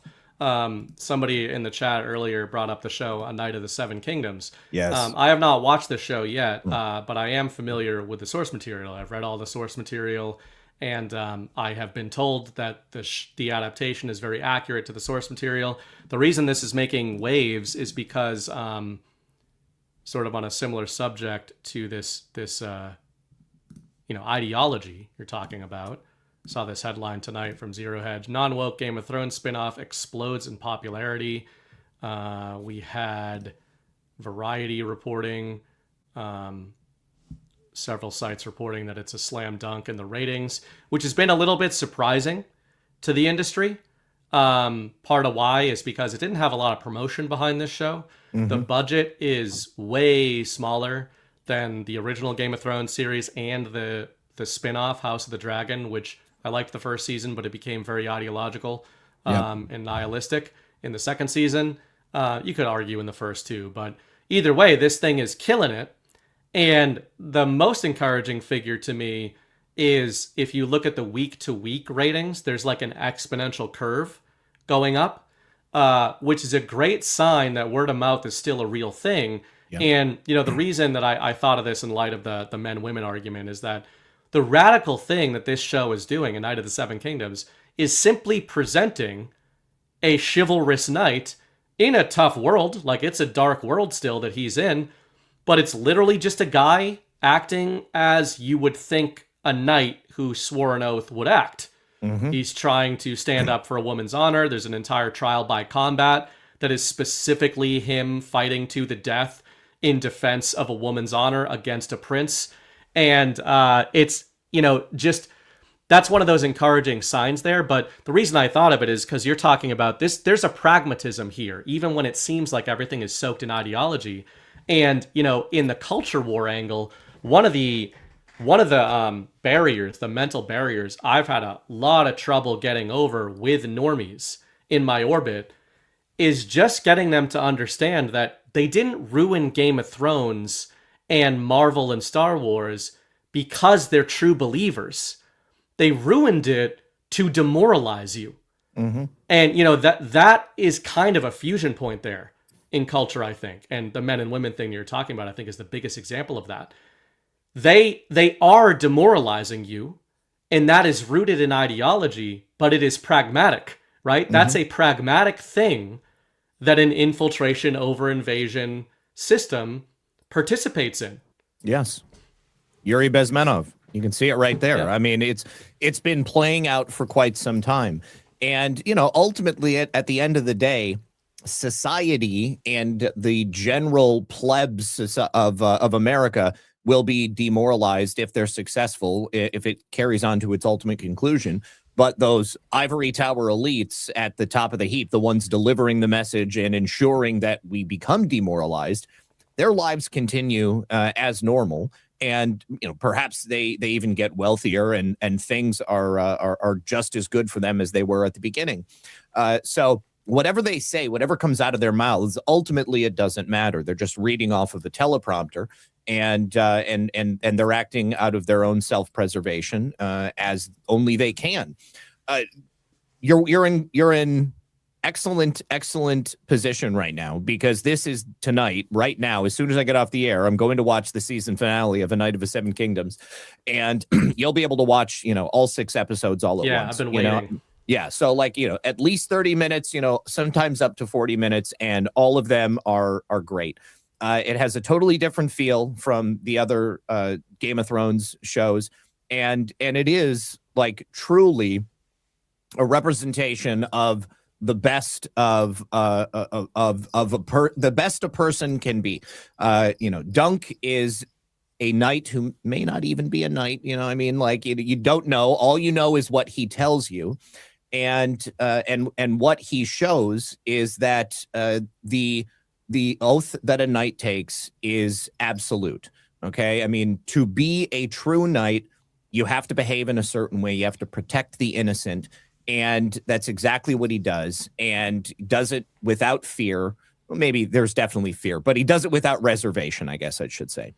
And it truly is awesome.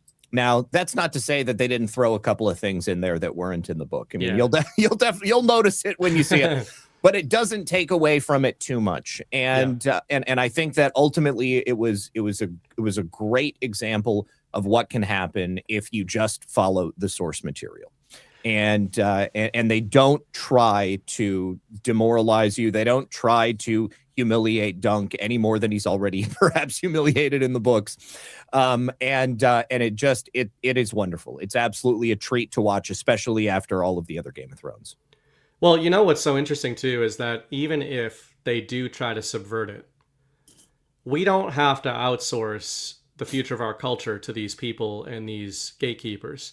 And I think the reason I mentioned the bell curve, the sort of exponential curve of the ratings of this show is that House of the Dragon is the opposite. So House of the Dragon season 1 started not doing so. It didn't start very hot out of the gates because the ending of Game of Thrones, as Zach and I and other nerds know, infamously disappointed everybody, but it earned a lot of word of mouth. And my theory behind that is Paddy Considine was a very moralist center of that show who had this fantastic character arc. You take him out of season 2, so the ratings went up. You take him out of season 2, and it started high, and it went down all the way to the finale. And then you look at the hockey stick going up with this Night of the Seven Kingdoms show. And even for people who are not into this stuff, I think that's highly encouraging with the American people, because I think what it shows you is they actually can't be tricked to the demoralization ends that these psychopaths think they can be. And I used to worry about that as somebody who made a career in a former life in genre fiction and tried to write kind of moralist genre fiction, etc. I saw this grimdark, nihilist, subversive trend and really felt like, man, is this really what people want? And I don't think it is. I think it was fun for a little while and people like to be surprised.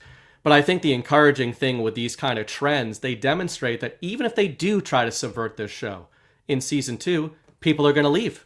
Mm-hmm. So their whole goal with any demoralization would be to, I would say, have you quit the battlefield entirely and just not engage with storytelling at all, or to get you to buy into their system. And neither of those seem to work, because on the latter point, nobody buys into the ideology through propaganda. They back out of it. Yep. But to the first point, they come back as soon as something is good. And that's something I didn't know if would be the case a few years ago. I was like, man, are they just going to destroy it to the point where I sometimes felt like that, like being like, I'm not fucking coming back. Fuck you. Me too. And now I'm already feeling like, yeah, you know what? Just to show you that it was the ideology and that it was this subversive bullshit, if you do make a good Captain America movie with Captain America in it, Steve Rogers, I'm going to go to it. And, you know, even if that's paying Disney money, it's about sending a message, as the Joker would say. So I think it's good that people still have that power, even when it comes to the culture. Yeah, me too. I think that ultimately many of the people who were responsible for the direction that these stories took, they've been forced out. I mean, first of all, because they weren't making any money on anything, they simply couldn't afford to keep all of these people on. They also couldn't afford to continue having people that they did keep on writing things that people weren't going to be interested in seeing. I think that, especially with Disney, the real test is going to be to see whether or not people return for Avengers Doomsday. Yes. Because you've got all of the heavyweights coming back. You've got Robert Downey Jr. returning, but coming back as Dr. Doom. I mean, this could either be really, really good or it's going to be really, really bad. If they just be a white Christmas, Zach. White boy Christmas. If they if they just come back with everything that they've done for the last, segment of the Marvel universe, then it's going to be very obvious. And everyone that goes to see, I think that it's probably going to have a soft opening weekend. And I think that the people who go, they're going to leave and they're going to say, it's not worth your time. Okay. And you don't need to go. Or they're going to say, Marvel is back and everybody needs to go see this. And as a result of that, people will go. And it'll be a tremendous comeback. And once, just like Game of Thrones, it's going to be obvious. People want to see a certain thing. They want to see their heroes venerated. They want to see good stories. They don't want to see stories where these people are minimized in favor of characters that are already marginal at best and just cannot hold up against these legacy characters that people love. I mean, I grew up on Star Wars. I grew up on Marvel. Yeah, and to see that get destroyed, it was gut-wrenching. And now, also with the advent of AI, people are creating things, in short form that is already leaps and bounds beyond what Disney did with the actual, with the original characters making their own original stories, which were total shit. So, yeah, we'll see what happens, but I hold out hope. I hold out hope that they do the right thing and that it's worth coming back for, because if it is, it's going to be a tremendous comeback story. And everybody loves a comeback story. Yeah, and the point on AI, I was literally just going to say, I am like an AI optimist, and it's not because I'm naive to the disruption that a technology like that, when decentralized, can visit upon society. But we need disruption. We need disruption in culture for sure. And I totally agree. My cousin, who was totally demoralized, like a fellow nerd, we grew up on all superhero shit. We would read comics. We'd go to the comic book store on Wednesdays and pick up our comic books. We played Gears of War and Halo and all that shit, right? Then we'd go see the Marvel movie and the Star Wars movie. And, these are archetypes. These are modern myths. I have always liked that framing of, people that are like, why do you like Spider-Man and shit? And it's like, I don't know. I like to imagine, a Nordic kid, 800 years ago being told stories about Thor and the Valkyries and, having his action figures. And it's like, these are myths. These are templates. What do you think the Odyssey is for? What do you think the Greek myths are for? Like, what do you think all that stuff is for? What do you think? Why do you think Jesus spoke in parables? Like, what's the meaning behind Spider-Man, who other people are like, oh, that's just nerd shit and kids shouldn't pay attention to any of that drivel? It's like, really? Kids shouldn't pay attention to with great power comes great responsibility? Like, puts others before oneself, truth, justice, and the American way. Like, all these kinds of things are perfect archetypes that you want modernity kids afflicted with modernity to get interested in and want to know all the lore behind and all that kind of stuff. Iron Man and Robert Downey Jr. as him was a fantastic reinvention almost of that character. As a comic book nerd as a kid, Iron Man was not a popular comic book character. No. And, they really made that something special. And I think they hit something there that appealed to young men of this era of saying like, yeah, we live in a cynical age. Here's an arms dealer, a weapons dealer, everything's on fire, nobody knows what's going on. And he figures it all out. And it's like his whole journey is a mea culpa of like, man, I was accidentally party to this entire horrible system that I didn't know about. So the only thing I can do is try to reverse it. It's like, and people think that that's stupid. That's why I'll always defend this kind of stuff. I'm a big nerd, but like, we do have to take that shit back. And I certainly, now that I have a son, I want to be able to show him, I want to be able to go to Spider-Man with him and not have it be this thing where I have to shield him from all the fake and gay bullshit that they've poisoned everything with. It's a good time, man. You're lucky to have a son, and you're also lucky to be in a position to explain to him the intricacies of all of this. And I was a huge fan of like Viking mythology when I was a kid, and so that's one of the reasons why the sort of and also Greek mythology. So all of that being played out in a modern sense with comic books and modern storytelling. I love it when I can go back and see all of that. And yes, you're going to be in a good position to be able to explain all of that to him. So that's awesome. I do want to hit you with like one more sort of topic, not an hour-long topic, just to get back to some Trump before I let you go. Speaking of myths, I'll manage to weave it into what we just talked about, culture and archetypes. In the second half of the show, we've talked a lot about Trump versus Congress and SCOTUS and precedent and all that. But on a purely narrative level, do you think, besides Trump having these actual plans of where he knows things are going to go, do you think he is dialing up the performance of everything that kind of goes on? You can even go beyond Congress and SCOTUS and just say, as tense as it can all look, do you think there's an element of that storification of sort of Trump and the Trump era that is not just happening to him, but that he is actively participating in, like, for some of these reasons, for some of this translation to the American people and maybe even to another generation of them? I absolutely do. 100%. I think that Trump is surrounded by people who understand messaging and how things need to be portrayed to the American people. And in the same way that people love stories, in terms of, fiction or, seeing a movie or watching a TV show, I think that people have come to expect that stuff from their politicians as well. And, I don't think there's a coincidence there with President Trump having produced The Apprentice for all of those years. I mean, every single one of those seasons had an arc to it. And I think that President Trump does the exact same thing when he's putting out posts on Truth Social, or when they're seeding stories into the media, or when they get a press conference together and they have a direction that they want to take it. I think that all of this is narrative. And I think that that is always at the front of people's minds because, you have to be able to grab people's attention. Some of this stuff isn't sexy, but I'll be damned if they don't make it sexy.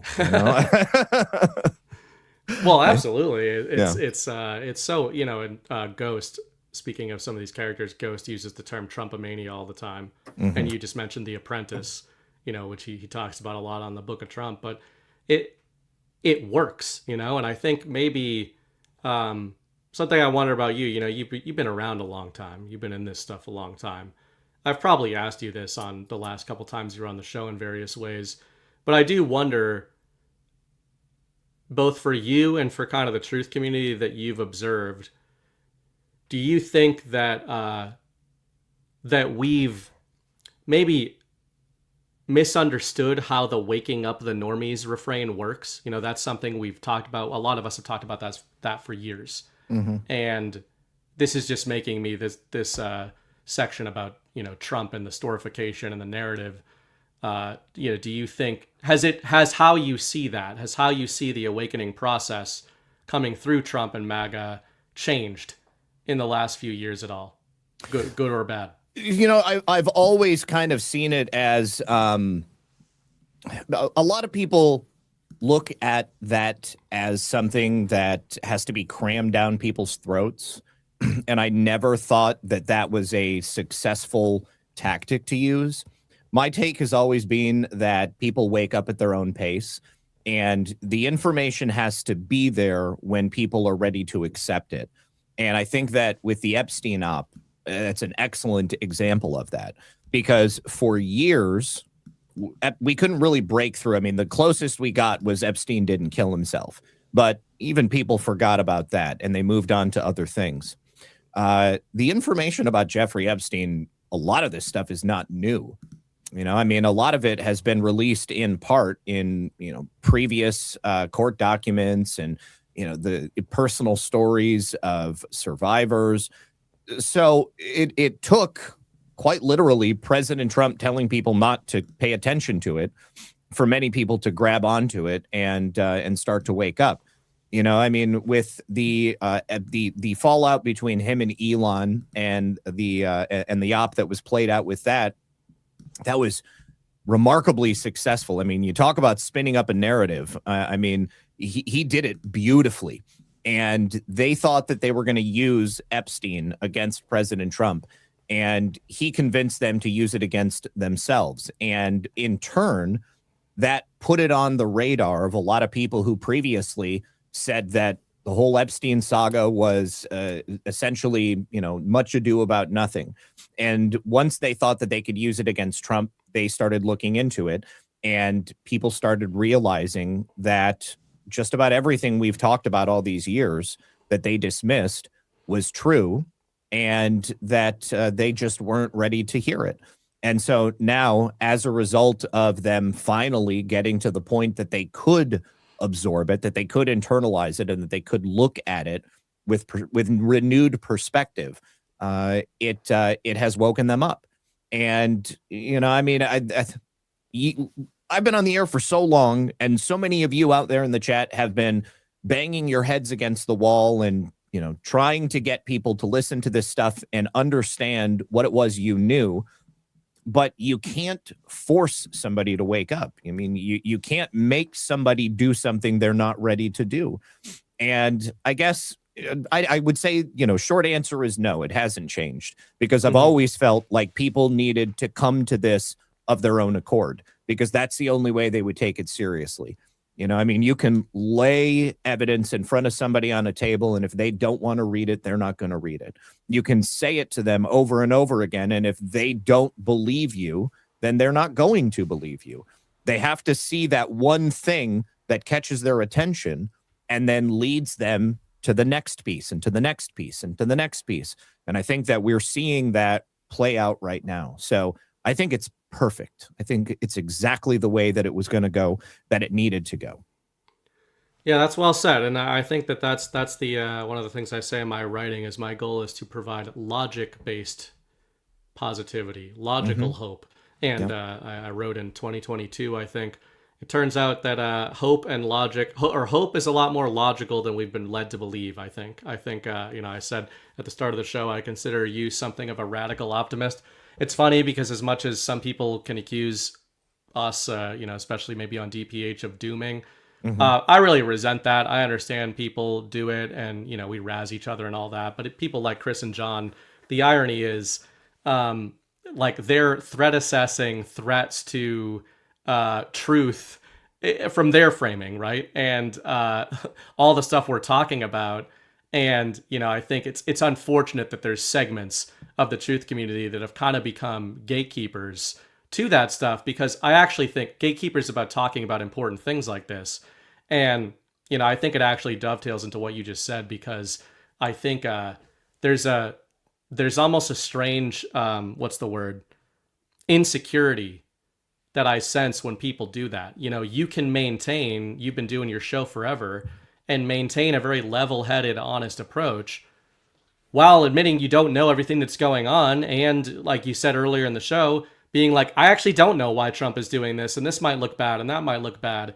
But your overall foundational framework that's been earned over years is this logical, optimistic framework for the future. And I think that, I guess what I'm trying to say is, a lot of the people that really respond aggressively when we point something out that's not going well, I think that they're exposing that they have not cultivated that kind of a confident framework. Because I think once you have cultivated that kind of an optimistic foundational framework in what you're observing Trump do, you're more free to criticize things and to threat assess things and to talk about some more negative aspects of things, because you overall have a better vision of where you think the future's going in an optimistic framing. It's like the people that are only addicted to hopium and trust the plan but without discerning any of that, like those people strike me in 2026 as the most emotionally reactive out there. And we opened the show with this FUD about Howard Lutnick and different people. Maybe it's true, maybe it's not. But I didn't emotionally react to any of that. I was just like, well, let me look at this. Like you said earlier, well, let me look at this. Yep. And I think it's ironic because it used to be black pillars that I thought were really emotional. And maybe one surprise to me in the new Trump administration is that I find a lot of the most reactive people are the white pillars, like the ones who are cheerleaders, as Chris would call them. Yeah. And I don't think that's to say optimist, but I think there's a certain flavor of truther that's if you say anything that doesn't, align with this specific reading of things, you are disrupting all of us. And, I think that that's actually a weird form of blackpilling in reverse. Yeah, I can totally see that. I think that what happens is people internalize certain points of view and they become attached to it. And that will lead them to sort of emotional reactions about things. And I think that's kind of dangerous. I mean, if people want to do that, of course, I am not you. That is the way that you want to handle things. But I just think that it's a much healthier way. There is a much healthier way to go about it. And, I've often said, one of the reasons that I, have the perspective that I have is because I've been paying attention to a lot of this for the majority of my life. And there are people out there who have been paying attention to this stuff for a lot longer than I have. But, I mean, I was blessed with coming to a lot of these things when I was very, very young. And I've already had my sort of opportunities to emotionally react to things. And I've seen where that leads. I already know the way that that's going to play out. And I've also had time to evaluate the decisions that Trump has made and the results that have come from them. And also just to kind of look into who Trump is as a person. And I think that when you do that, it becomes much easier to sort of sit back and let him cook, because that's really what he's doing. Yeah, I agree. And it's funny. That can get framed as hopium, but it's like, no, there's a confidence over time that you said earlier in the show, observation over time. That's the real meaning. I like that you brought up the let him cook meme, because it's like that's the real vibe of that. It's not meant to be like, hey, let's just see what happens here. It's, I know my boy's got this. That's right. It's like a really good corner man. No, I used to say in fighting, I learned this over a long period of time, but the best coaches are not the ones that give the best advice. They're the ones that know what that specific fighter needs to hear. There you go. And there are some fighters that need to hear that they're winning. And then there are other fighters that need to hear that they're losing, even when they're winning. And I think that's kind of like we're watching Trump cook. We know he's got this, and it's because we've seen him enough of these. I also think you can take some just tangential like proof of this through observation. Sometimes the vibe check avails us well. And every so often, when I don't know how to analyze something, I just say, does Trump seem upset? Like, or does he seem like he is having the time of his life with all these different press conferences? Like that's a great reverse indicator. Yes, absolutely. And as far as I can tell, Trump is cool as a cucumber. Right? I don't see him bothered by things, even if he's up there talking shit about people, even if he's saying that, he's upset. I think that, I think that he's totally cool with exactly where everything is. And, one final thing, maybe one of the reasons that people haven't seen the results here at home that perhaps they wanted to see is because Trump has spent a lot of energy looking outward, okay, and fixing things from a geopolitical perspective. And if you go back and look at the first administration, even though the focus was here at home, it turns out that there was actually a lot of influence that was coming from outside of the country that made it possible for those bad actors here in the United States to do what they were doing to stymie President Trump's plan. And so he's gone out, he's made his case to the world that this is the new paradigm. The golden age is here because I am bringing it. And these are the rules that we're going to be playing by. And so he's made the entire world kneel before him and the United States of America and recognize that this new multipolar world that the United States is defining is the way that we are moving into the 21st century. The old world is dead. The old rules-based world order is dead. And now it's the Trump world order. Now it's going to be the America First world order. But guess what? Every single one of your countries gets to put themselves first, and we're all going to work together, and we don't have to kill each other anymore, and we can all be successful, and we're all going to benefit as a result. So he is proving to the rest of the world, as much as he is proving to Americans here at home, that this is the way that it has to be. And perhaps when we get to a point where it will be a little bit more direct here in the United States of America, the rest of the world is going to have his back in a way that they definitely didn't during the first administration. And I think that's powerful. I love that. I would just add to it that I've said this before, but as a East Coast, a Northeast guy, I love, and I saw that you have this sycophant that follows you from show to show, a real fan of yours. Red Pill 78 wife, kind of like a stalker account, but she mentioned the quote from Trump, "They don't know what the fuck they're doing outside the White House." And I gotta say, in terms of when Trump cooks, like letting Trump cook, as a East Coast, like born and raised in the South Boston area, I love when he lets the spice out every so often. Like it took some time for the MAGA base, like the traditional MAGA base, to get on board with that, but it started to ingratiate him to people like me and Brad, like East Coast savages, of just being like, you know what? This guy's okay. And that's when he's having the most fun. So whenever you see Trump start to drop the F-bombs, people are like, oh man, he's so fired up today. It's like, no, he's actually feeling good. Yeah. That's why he's so loose. All right, Zach, thanks so much for joining and for spending the time. Always love having you on the narrative, and always love your radical, ridiculous optimism. I love being here. Thank you so much for having me. And thank you, everybody in the audience. Really appreciate you. Make sure you hit the like button. What are you guys doing on Baseless? You know, I forgot. I've got it written down. I've got a whole bunch of stuff prepared, so I got to go look at my notes. But there's like 10 subjects that I'm working on for like the next couple of months, and I don't remember off the top of my head right now what we're doing tomorrow. But believe me, I have something incredible prepared for everyone. Tell your wife to stop pressuring my wife to hate where she lives. It's enough, okay? I'll do what I can. She's in a vulnerable state right now. All right, man. All right, you guys. Take it easy. Peace. Zak Paine, Red Pill 78. Always love having him on the show. Hope you guys enjoyed that. I'll hang out to you guys a little bit. I see the flakes have begun outside. So we'll see. I don't think my first shovel session will be until the sun illuminates the hellscape above the gray clouds of where I've chosen to shelter my family.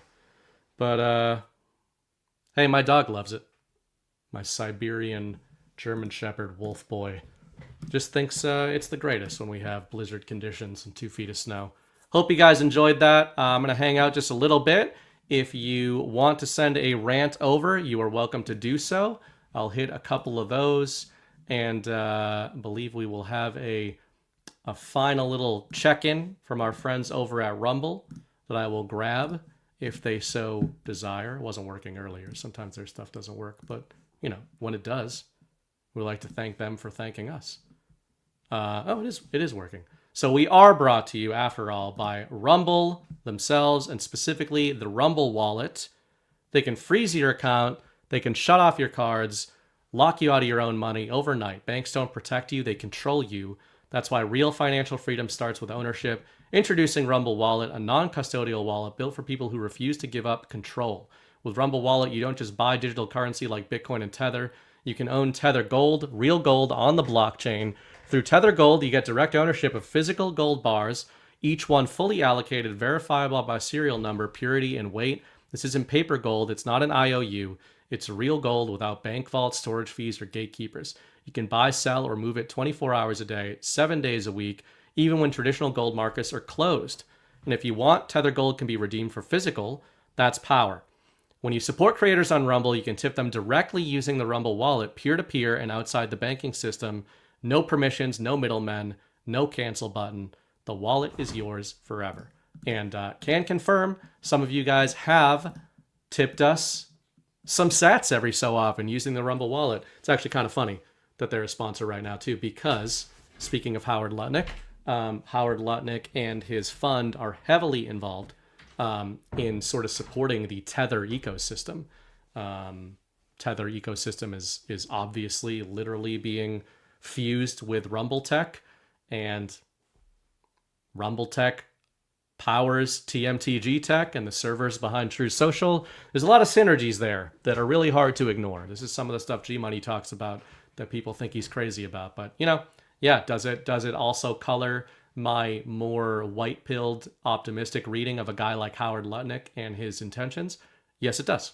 When I see some of these figures, you know, not just involved with the Trump administration on sort of like a surface level, but when I see them sort of tied into the guts of what I see as the future plan, not just when it comes to foreign policy and the narrative and all that kind of stuff, but like the guts of the tech build out, the guts of the financial infrastructure of the future that we've kind of been theorizing for years here, kind of all mind melding together, whether you're talking about Bitcoin or a gold-backed blockchain and all that kind of stuff. It's like, hey, who's involved in all that? Tether, who's involved in that stuff? Lutnick's sons. Interesting stuff. Very interesting stuff. Yeah, that was great. I like that Zach actually went into the Lutnick stuff early on, because I think it's very fair to question these kinds of things, you know, when you see these kinds of connections. And it's not to say that I'm necessarily right about my reading of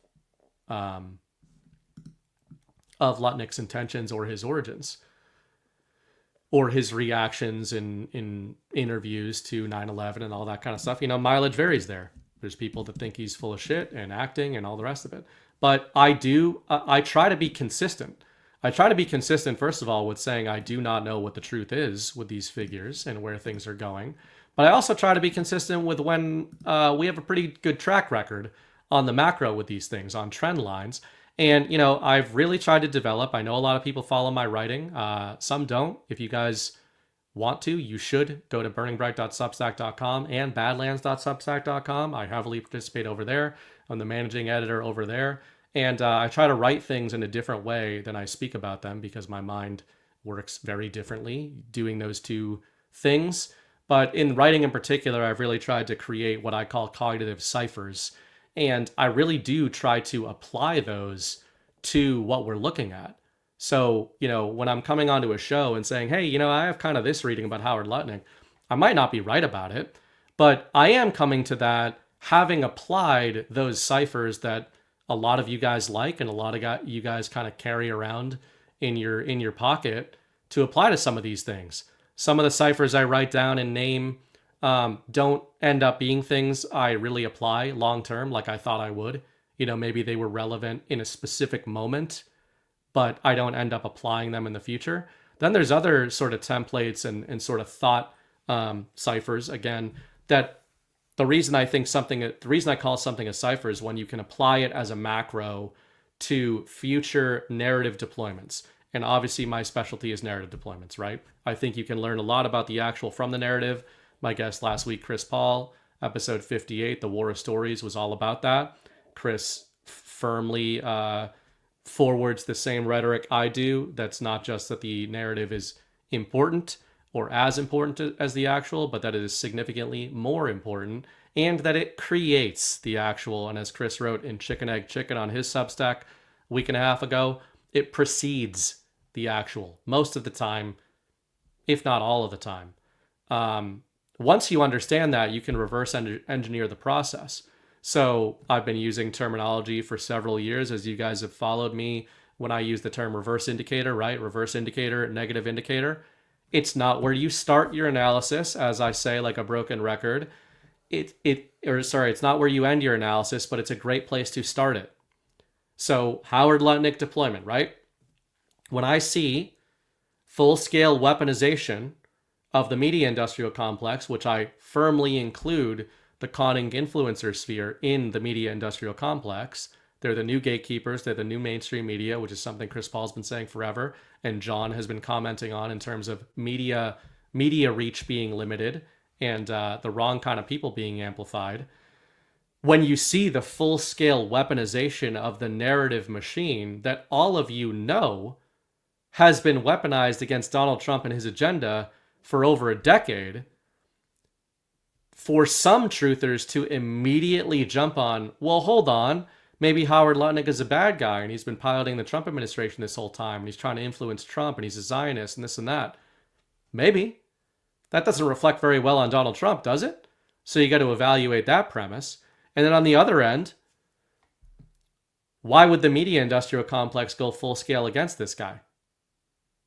Like, this is what I mean by a lot of the truth community people, a lot of so-called truthers and info warriors, people who call themselves that just because they like passively engage with commentary.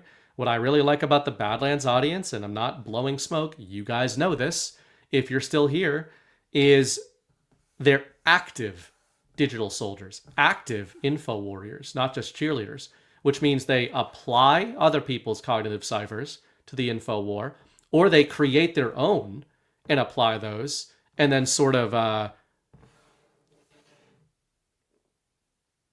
what's the terminology? Pressure creates diamonds, iron sharpens iron, iron forges iron. In this audience, I think people do that because they sort of battle out, they have their ciphers battle it out, apply them to the same narratives. Don't always agree, but a really easy one's always been reverse indicators. Very few people have been applying that to Howard Lutnick, Scott Bessent, Steve Bannon recently. And it's like, okay, guys, so that's the proof. And, you know, as Zak pointed out as well, both of us, we hadn't talked about that before the show, but both of us had independently started looking at what is the deal with Howard Lutnick's address being next to Epstein? What is the deal with Howard Lutnick calling Epstein a master blackmailer? What's the deal with Donald Trump calling him that? What's the deal with Epstein hiding his ownership behind a trust that was not on the surface level of the transaction with Howard Lutnick? What's the deal with Scott Bessent having worked for George Soros back in the 90s? Like, these people have walked in multiple worlds. And one of the things I find the most impressive about a guy like Donald Trump, the Batman memes, the Batman theories that I've talked about quite a lot over the years, is that I think what's truly amazing about Donald Trump is that he managed to rub shoulders with these people, bump elbows with them, navigate those dark places without having anything they could ever use on him. That's really why he draws all those comparisons to Bruce Wayne and Batman.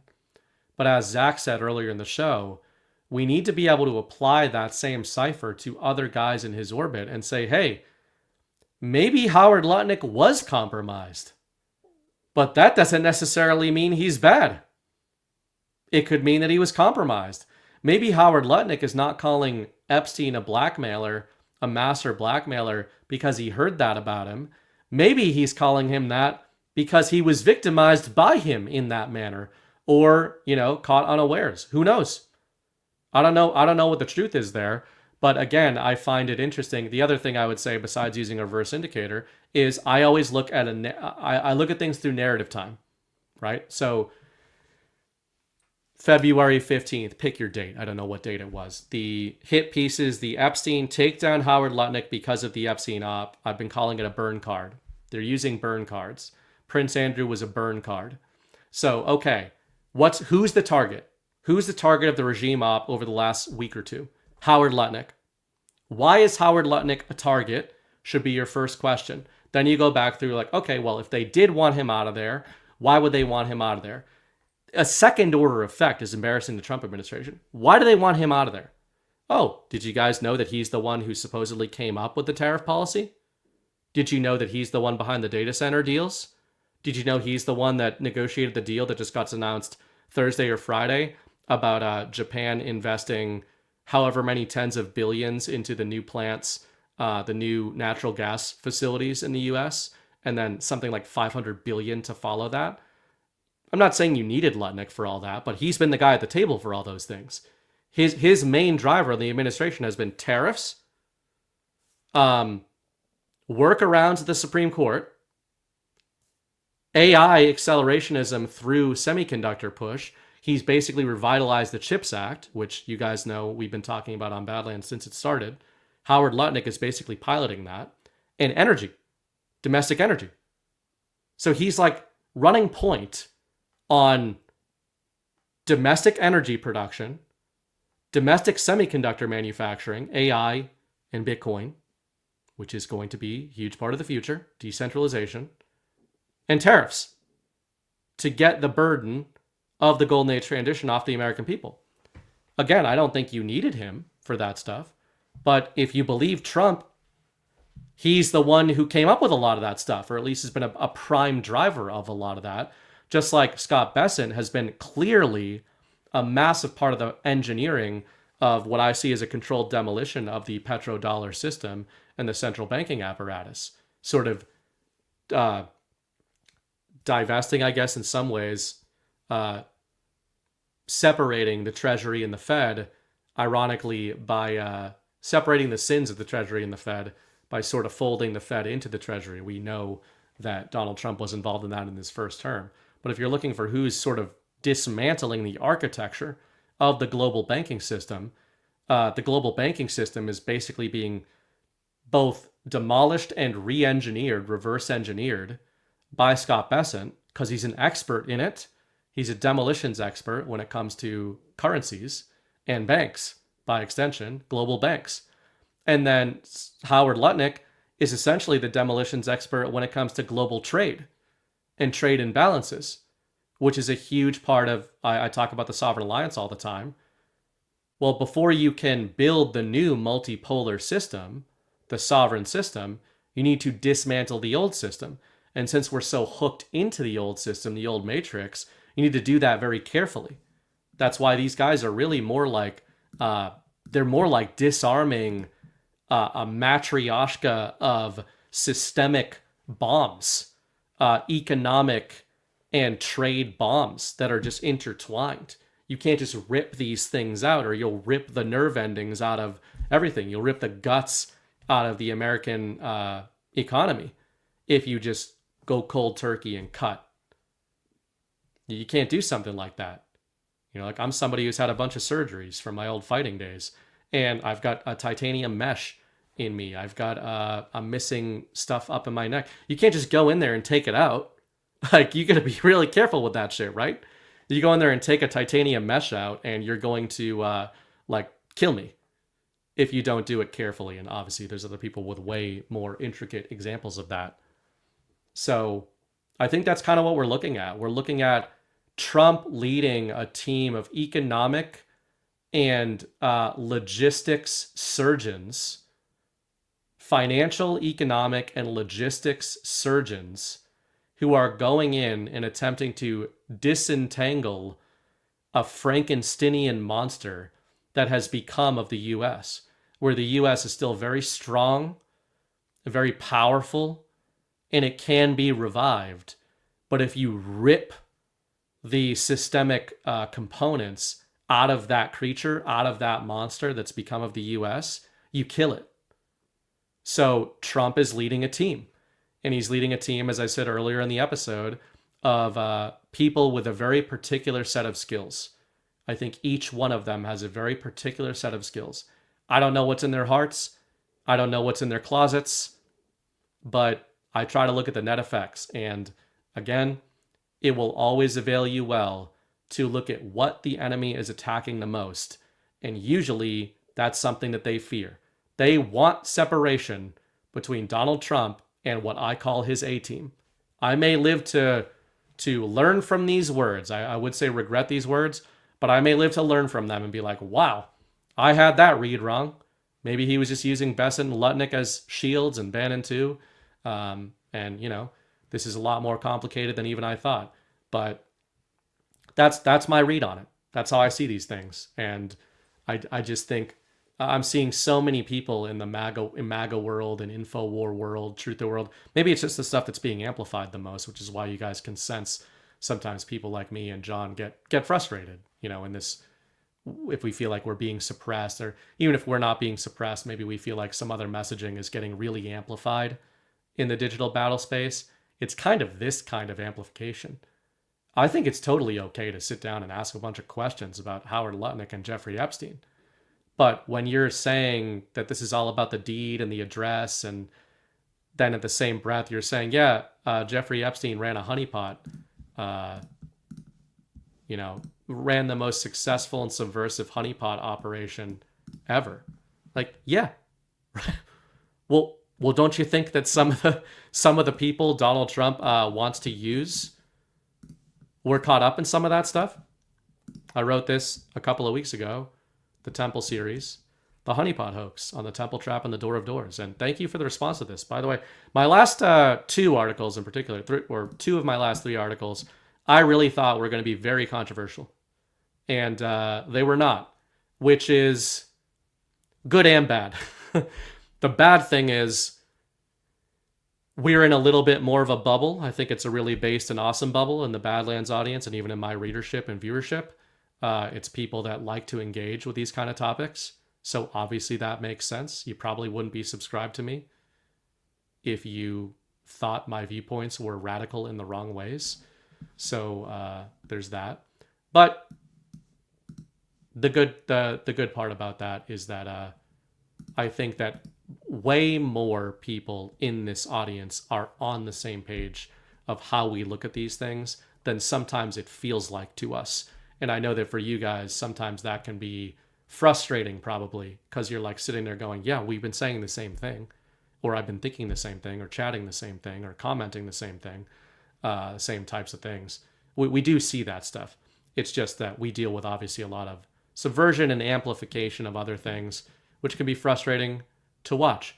I also wrote something that I thought was going to be the most controversial thing I ever wrote. This is a follow-up to my most read article ever, We Are Q, The Cult of Morpheus, on the misappropriation of the Q drops and the hijacking of the Great Awakening.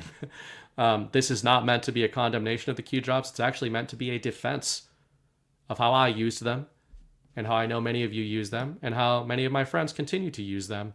But certainly some trends we've talked about lately, that I used the Matrix movie. I know that's old hat and kind of tired to a lot of people in the truth community, using the Matrix as an analog or a cipher.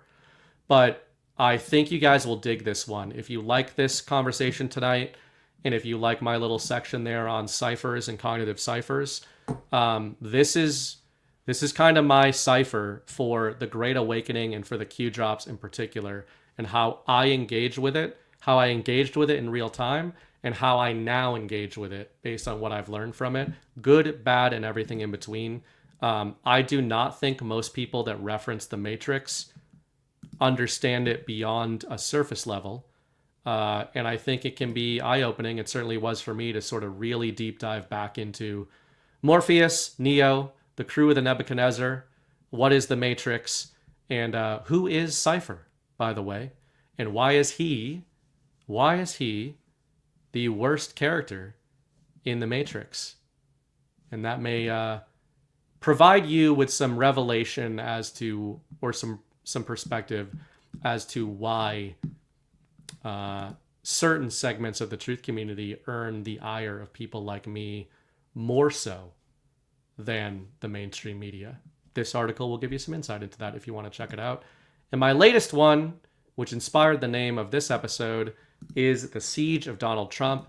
I talk about Lutnick and Besant in here, but mostly, look at that term. Speaking of cognitive ciphers, many people will recall that after the Righteous Rush series, OG Burning Bright subscribers will recall that after that, the first cognitive cipher I coined, or at least I thought I coined it, found out through Chris Paul that a British writer had actually coined the term years before I did. But anyway, I used it in this context, narrative whiplash. And look at that. The media is now using the term whiplash about Donald Trump specifically through the framing of narrative warfare, but they have inverted its meaning, which is a double Ouroboros there. So check this stuff out if you would like. burningbright.substack.com. All my writing is free. If you do want to support me over there, it's a great way to support what I do, support the time I put into those things. I'm pretty active there. It's not super consistent all the time, but pretty much every week. And speaking of Substacks, on badlands.substack.com, subscribe to this. If you are a Badlander, you should be subscribed to the Badlands Substack. We do the Badlands Brief Monday through Friday. Myself, Ghost, and Ash take turns captaining the Badlands Brief, which is both meant to be a brief recap, but mostly a debrief of the previous 24 hours in the info war. People who are in the comments over here talk about it like it's a great table setter for them for the coming days' events and kind of makes them feel more steady and stable. You also get radically different approaches to the info war from me, Ash, and Ghost in there. So, you know, we got our commentary in there, and we've changed our formatting heading into 2026. The response has been really great. You can support us over there. This is also free. And latest episode of the Badlands Blitz went live on Saturday. This is every Saturday. It hits your inbox. It is exclusive to the Substack, but it is free. So check that out. We did episode 7. Donald Trump, Deep State Burn Cards, and the Return of Honor Culture. Ghost and I and Ash and I will be on episode 8.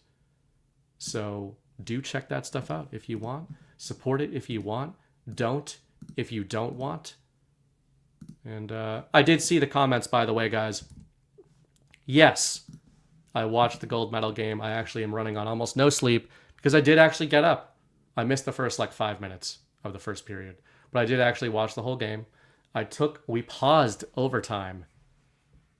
We paused overtime to take my son swimming, so me and him could do father-son swimmy times. But then we didn't get spoiled, and we went home and we finished the overtime, and my wife crumpled into a heap of Canadian flavored doom. For anybody who's not a hockey fan, that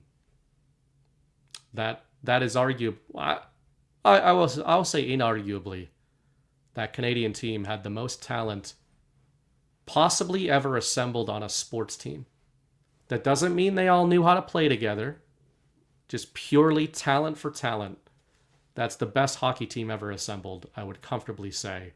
And I would also comfortably say, even though we won the game, and that's awesome, and that the Americans deserve all the credit there, that it's really owing to Connor Hellebuck of the Winnipeg Jets. I believe he's a Michigander. Best goalie performance I have ever seen.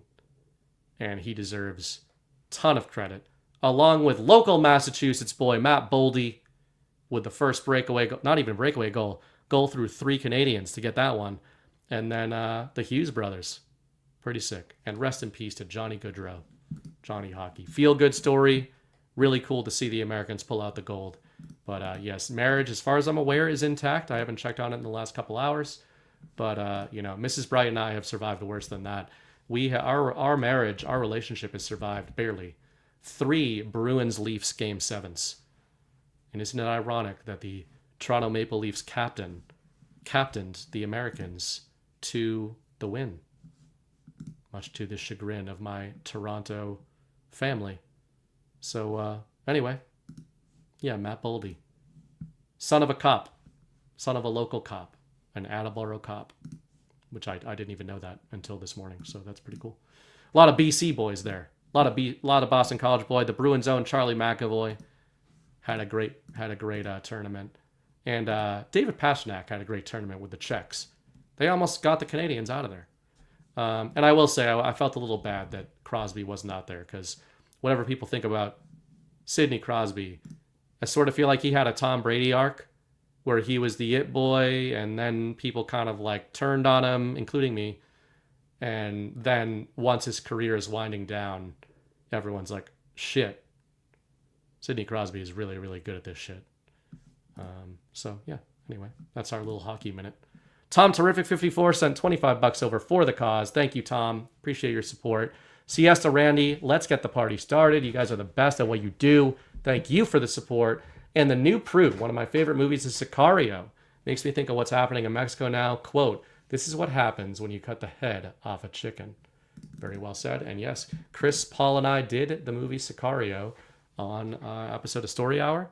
That is one of my favorite movies as well. It is fantastic. I also love the ending line where I believe Benicio del Toro says, "This is a land of wolves."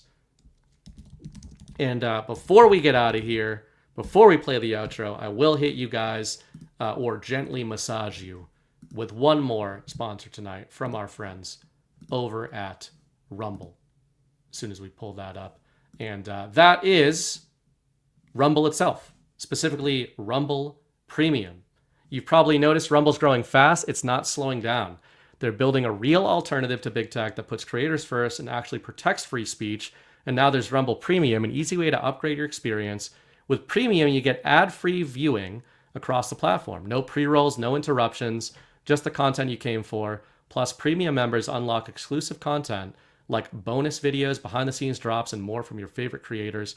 Right now, Rumble's offering $10 off an annual subscription. Go to rumble.com/premium. Use the promo code STUDIO at checkout. That's rumble.com/premium, promo code STUDIO. No ads, more freedom, and content you actually care about. That's the deal. Thank you to Jessica for helping me so much. I didn't thank her last week. Jessica helps me pilot this show. And by that, I mean she pilots the show, and I just am here, sitting in the pilot's chair, otherwise having very little ability or skill set to successfully do the things I need to do. So very much appreciate her support and her helping out on the back end here. And I appreciate Rumble for providing us with these sponsors. It's not easy out there in the info war. You guys, when you guys support us, it's really the backbone of what we do, both on our individual platforms and on Badlands platforms. And when you can't or don't, Rumble tries to step in to fill some of that void. So much appreciated. And again, thank you for anybody who does subscribe over to the Substack. A lot of generous support over there in the last month when I basically rolled my sleeves up in the last 3 weeks and was like, I'm going to write some shit and I think it's going to piss a lot of people off. It exercised a lot of mental demons for me, and it didn't piss anybody off that matters. You guys all responded really well to that. And now I think I can get back to some other stuff I've been meaning to write about for a while that is more longer time horizons. So thank you guys for watching. Hope you enjoyed Zach. Not exactly sure who I'm bringing on next Sunday night, but I do plan to do episode 60. Yeah, we'll just keep the train rolling. See what the next trebuchet, the next narrative trebuchet launches into the MAGA kingdom this week. I'm sure it will be gay. And I plan to be shoveling for probably like 8 hours tomorrow.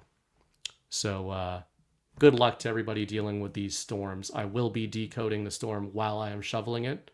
I feel like that's the most, you got to get into the guts of the storm to really kind of pick up the comms of exactly which patriot deployed it and how controlled the storm is. And, that's what I plan to do. And speaking of, stick around for the boys after this show. I don't think I'll be able to raid you over there because I'm going to get out of here really early tonight. Like 2 hours and 45 minutes. Like, sorry for the short show, guys. But, I got to save some of that energy up. Get the bionic shoulder, the bionic hip, the bionic neck ready for the whiplash it will experience on the back of this nor'easter blizzard. As I always say, the war is a story.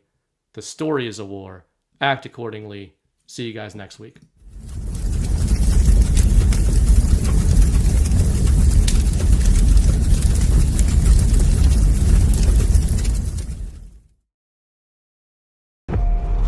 We were sleeping. I've been sleeping. I've been turning away from a truth I wanted not to face. There is a wound that won't heal at the center of the galaxy. There is a darkness reaching like rust into everything around us. We let it grow, and now it's here. How many men have you killed, Merlin? I don't know. 50? 100? Countless. Countless has a nice ring to it. And how many lives have you saved? 500,000. Population of King's Landing. Tell me if your precious Randy commanded you to kill your own father and stand by while thousands of men, women, children burned alive, would you have done it? Would you have kept your oath then? Our time has come. We prepared. We grew stronger. Were you rested in your cradle of power? You were trusted to lead the Republic. But you were deceived. You assumed no force could challenge you. And now, finally, we have returned. The visions are clear now. I see possible futures all at once. Our enemies are all around us. And in so many futures they prevail. But I do see a way. There is a narrow way through. It's not a prophecy. It's a story that you keep telling, but it's not their story, it's yours. They deserve to be led by one of their own. What your people did to this world is heartbreaking. We gave them something to hope for. That's not hope! We have survived by hiding from them, by running from them. But they are the gatekeepers. They are guarding all the doors, they are holding all the keys, which means that sooner or later, someone is going to have to fight them. I wish none of this had happened. So do all live to see such time, but that is not for them to decide. All we have to decide is what to do with the time that is given. Forgive me. I did not sin. I have failed you all. You will bring me. Captain Armor, I do not know what strength is like that. But I swear to you, I will not let the White City fall. Our people fail. Our people. Our people. I wish you good fortune in the wars to come.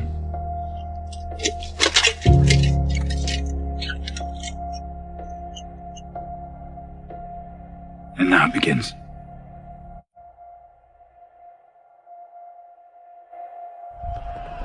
No. Now it ends.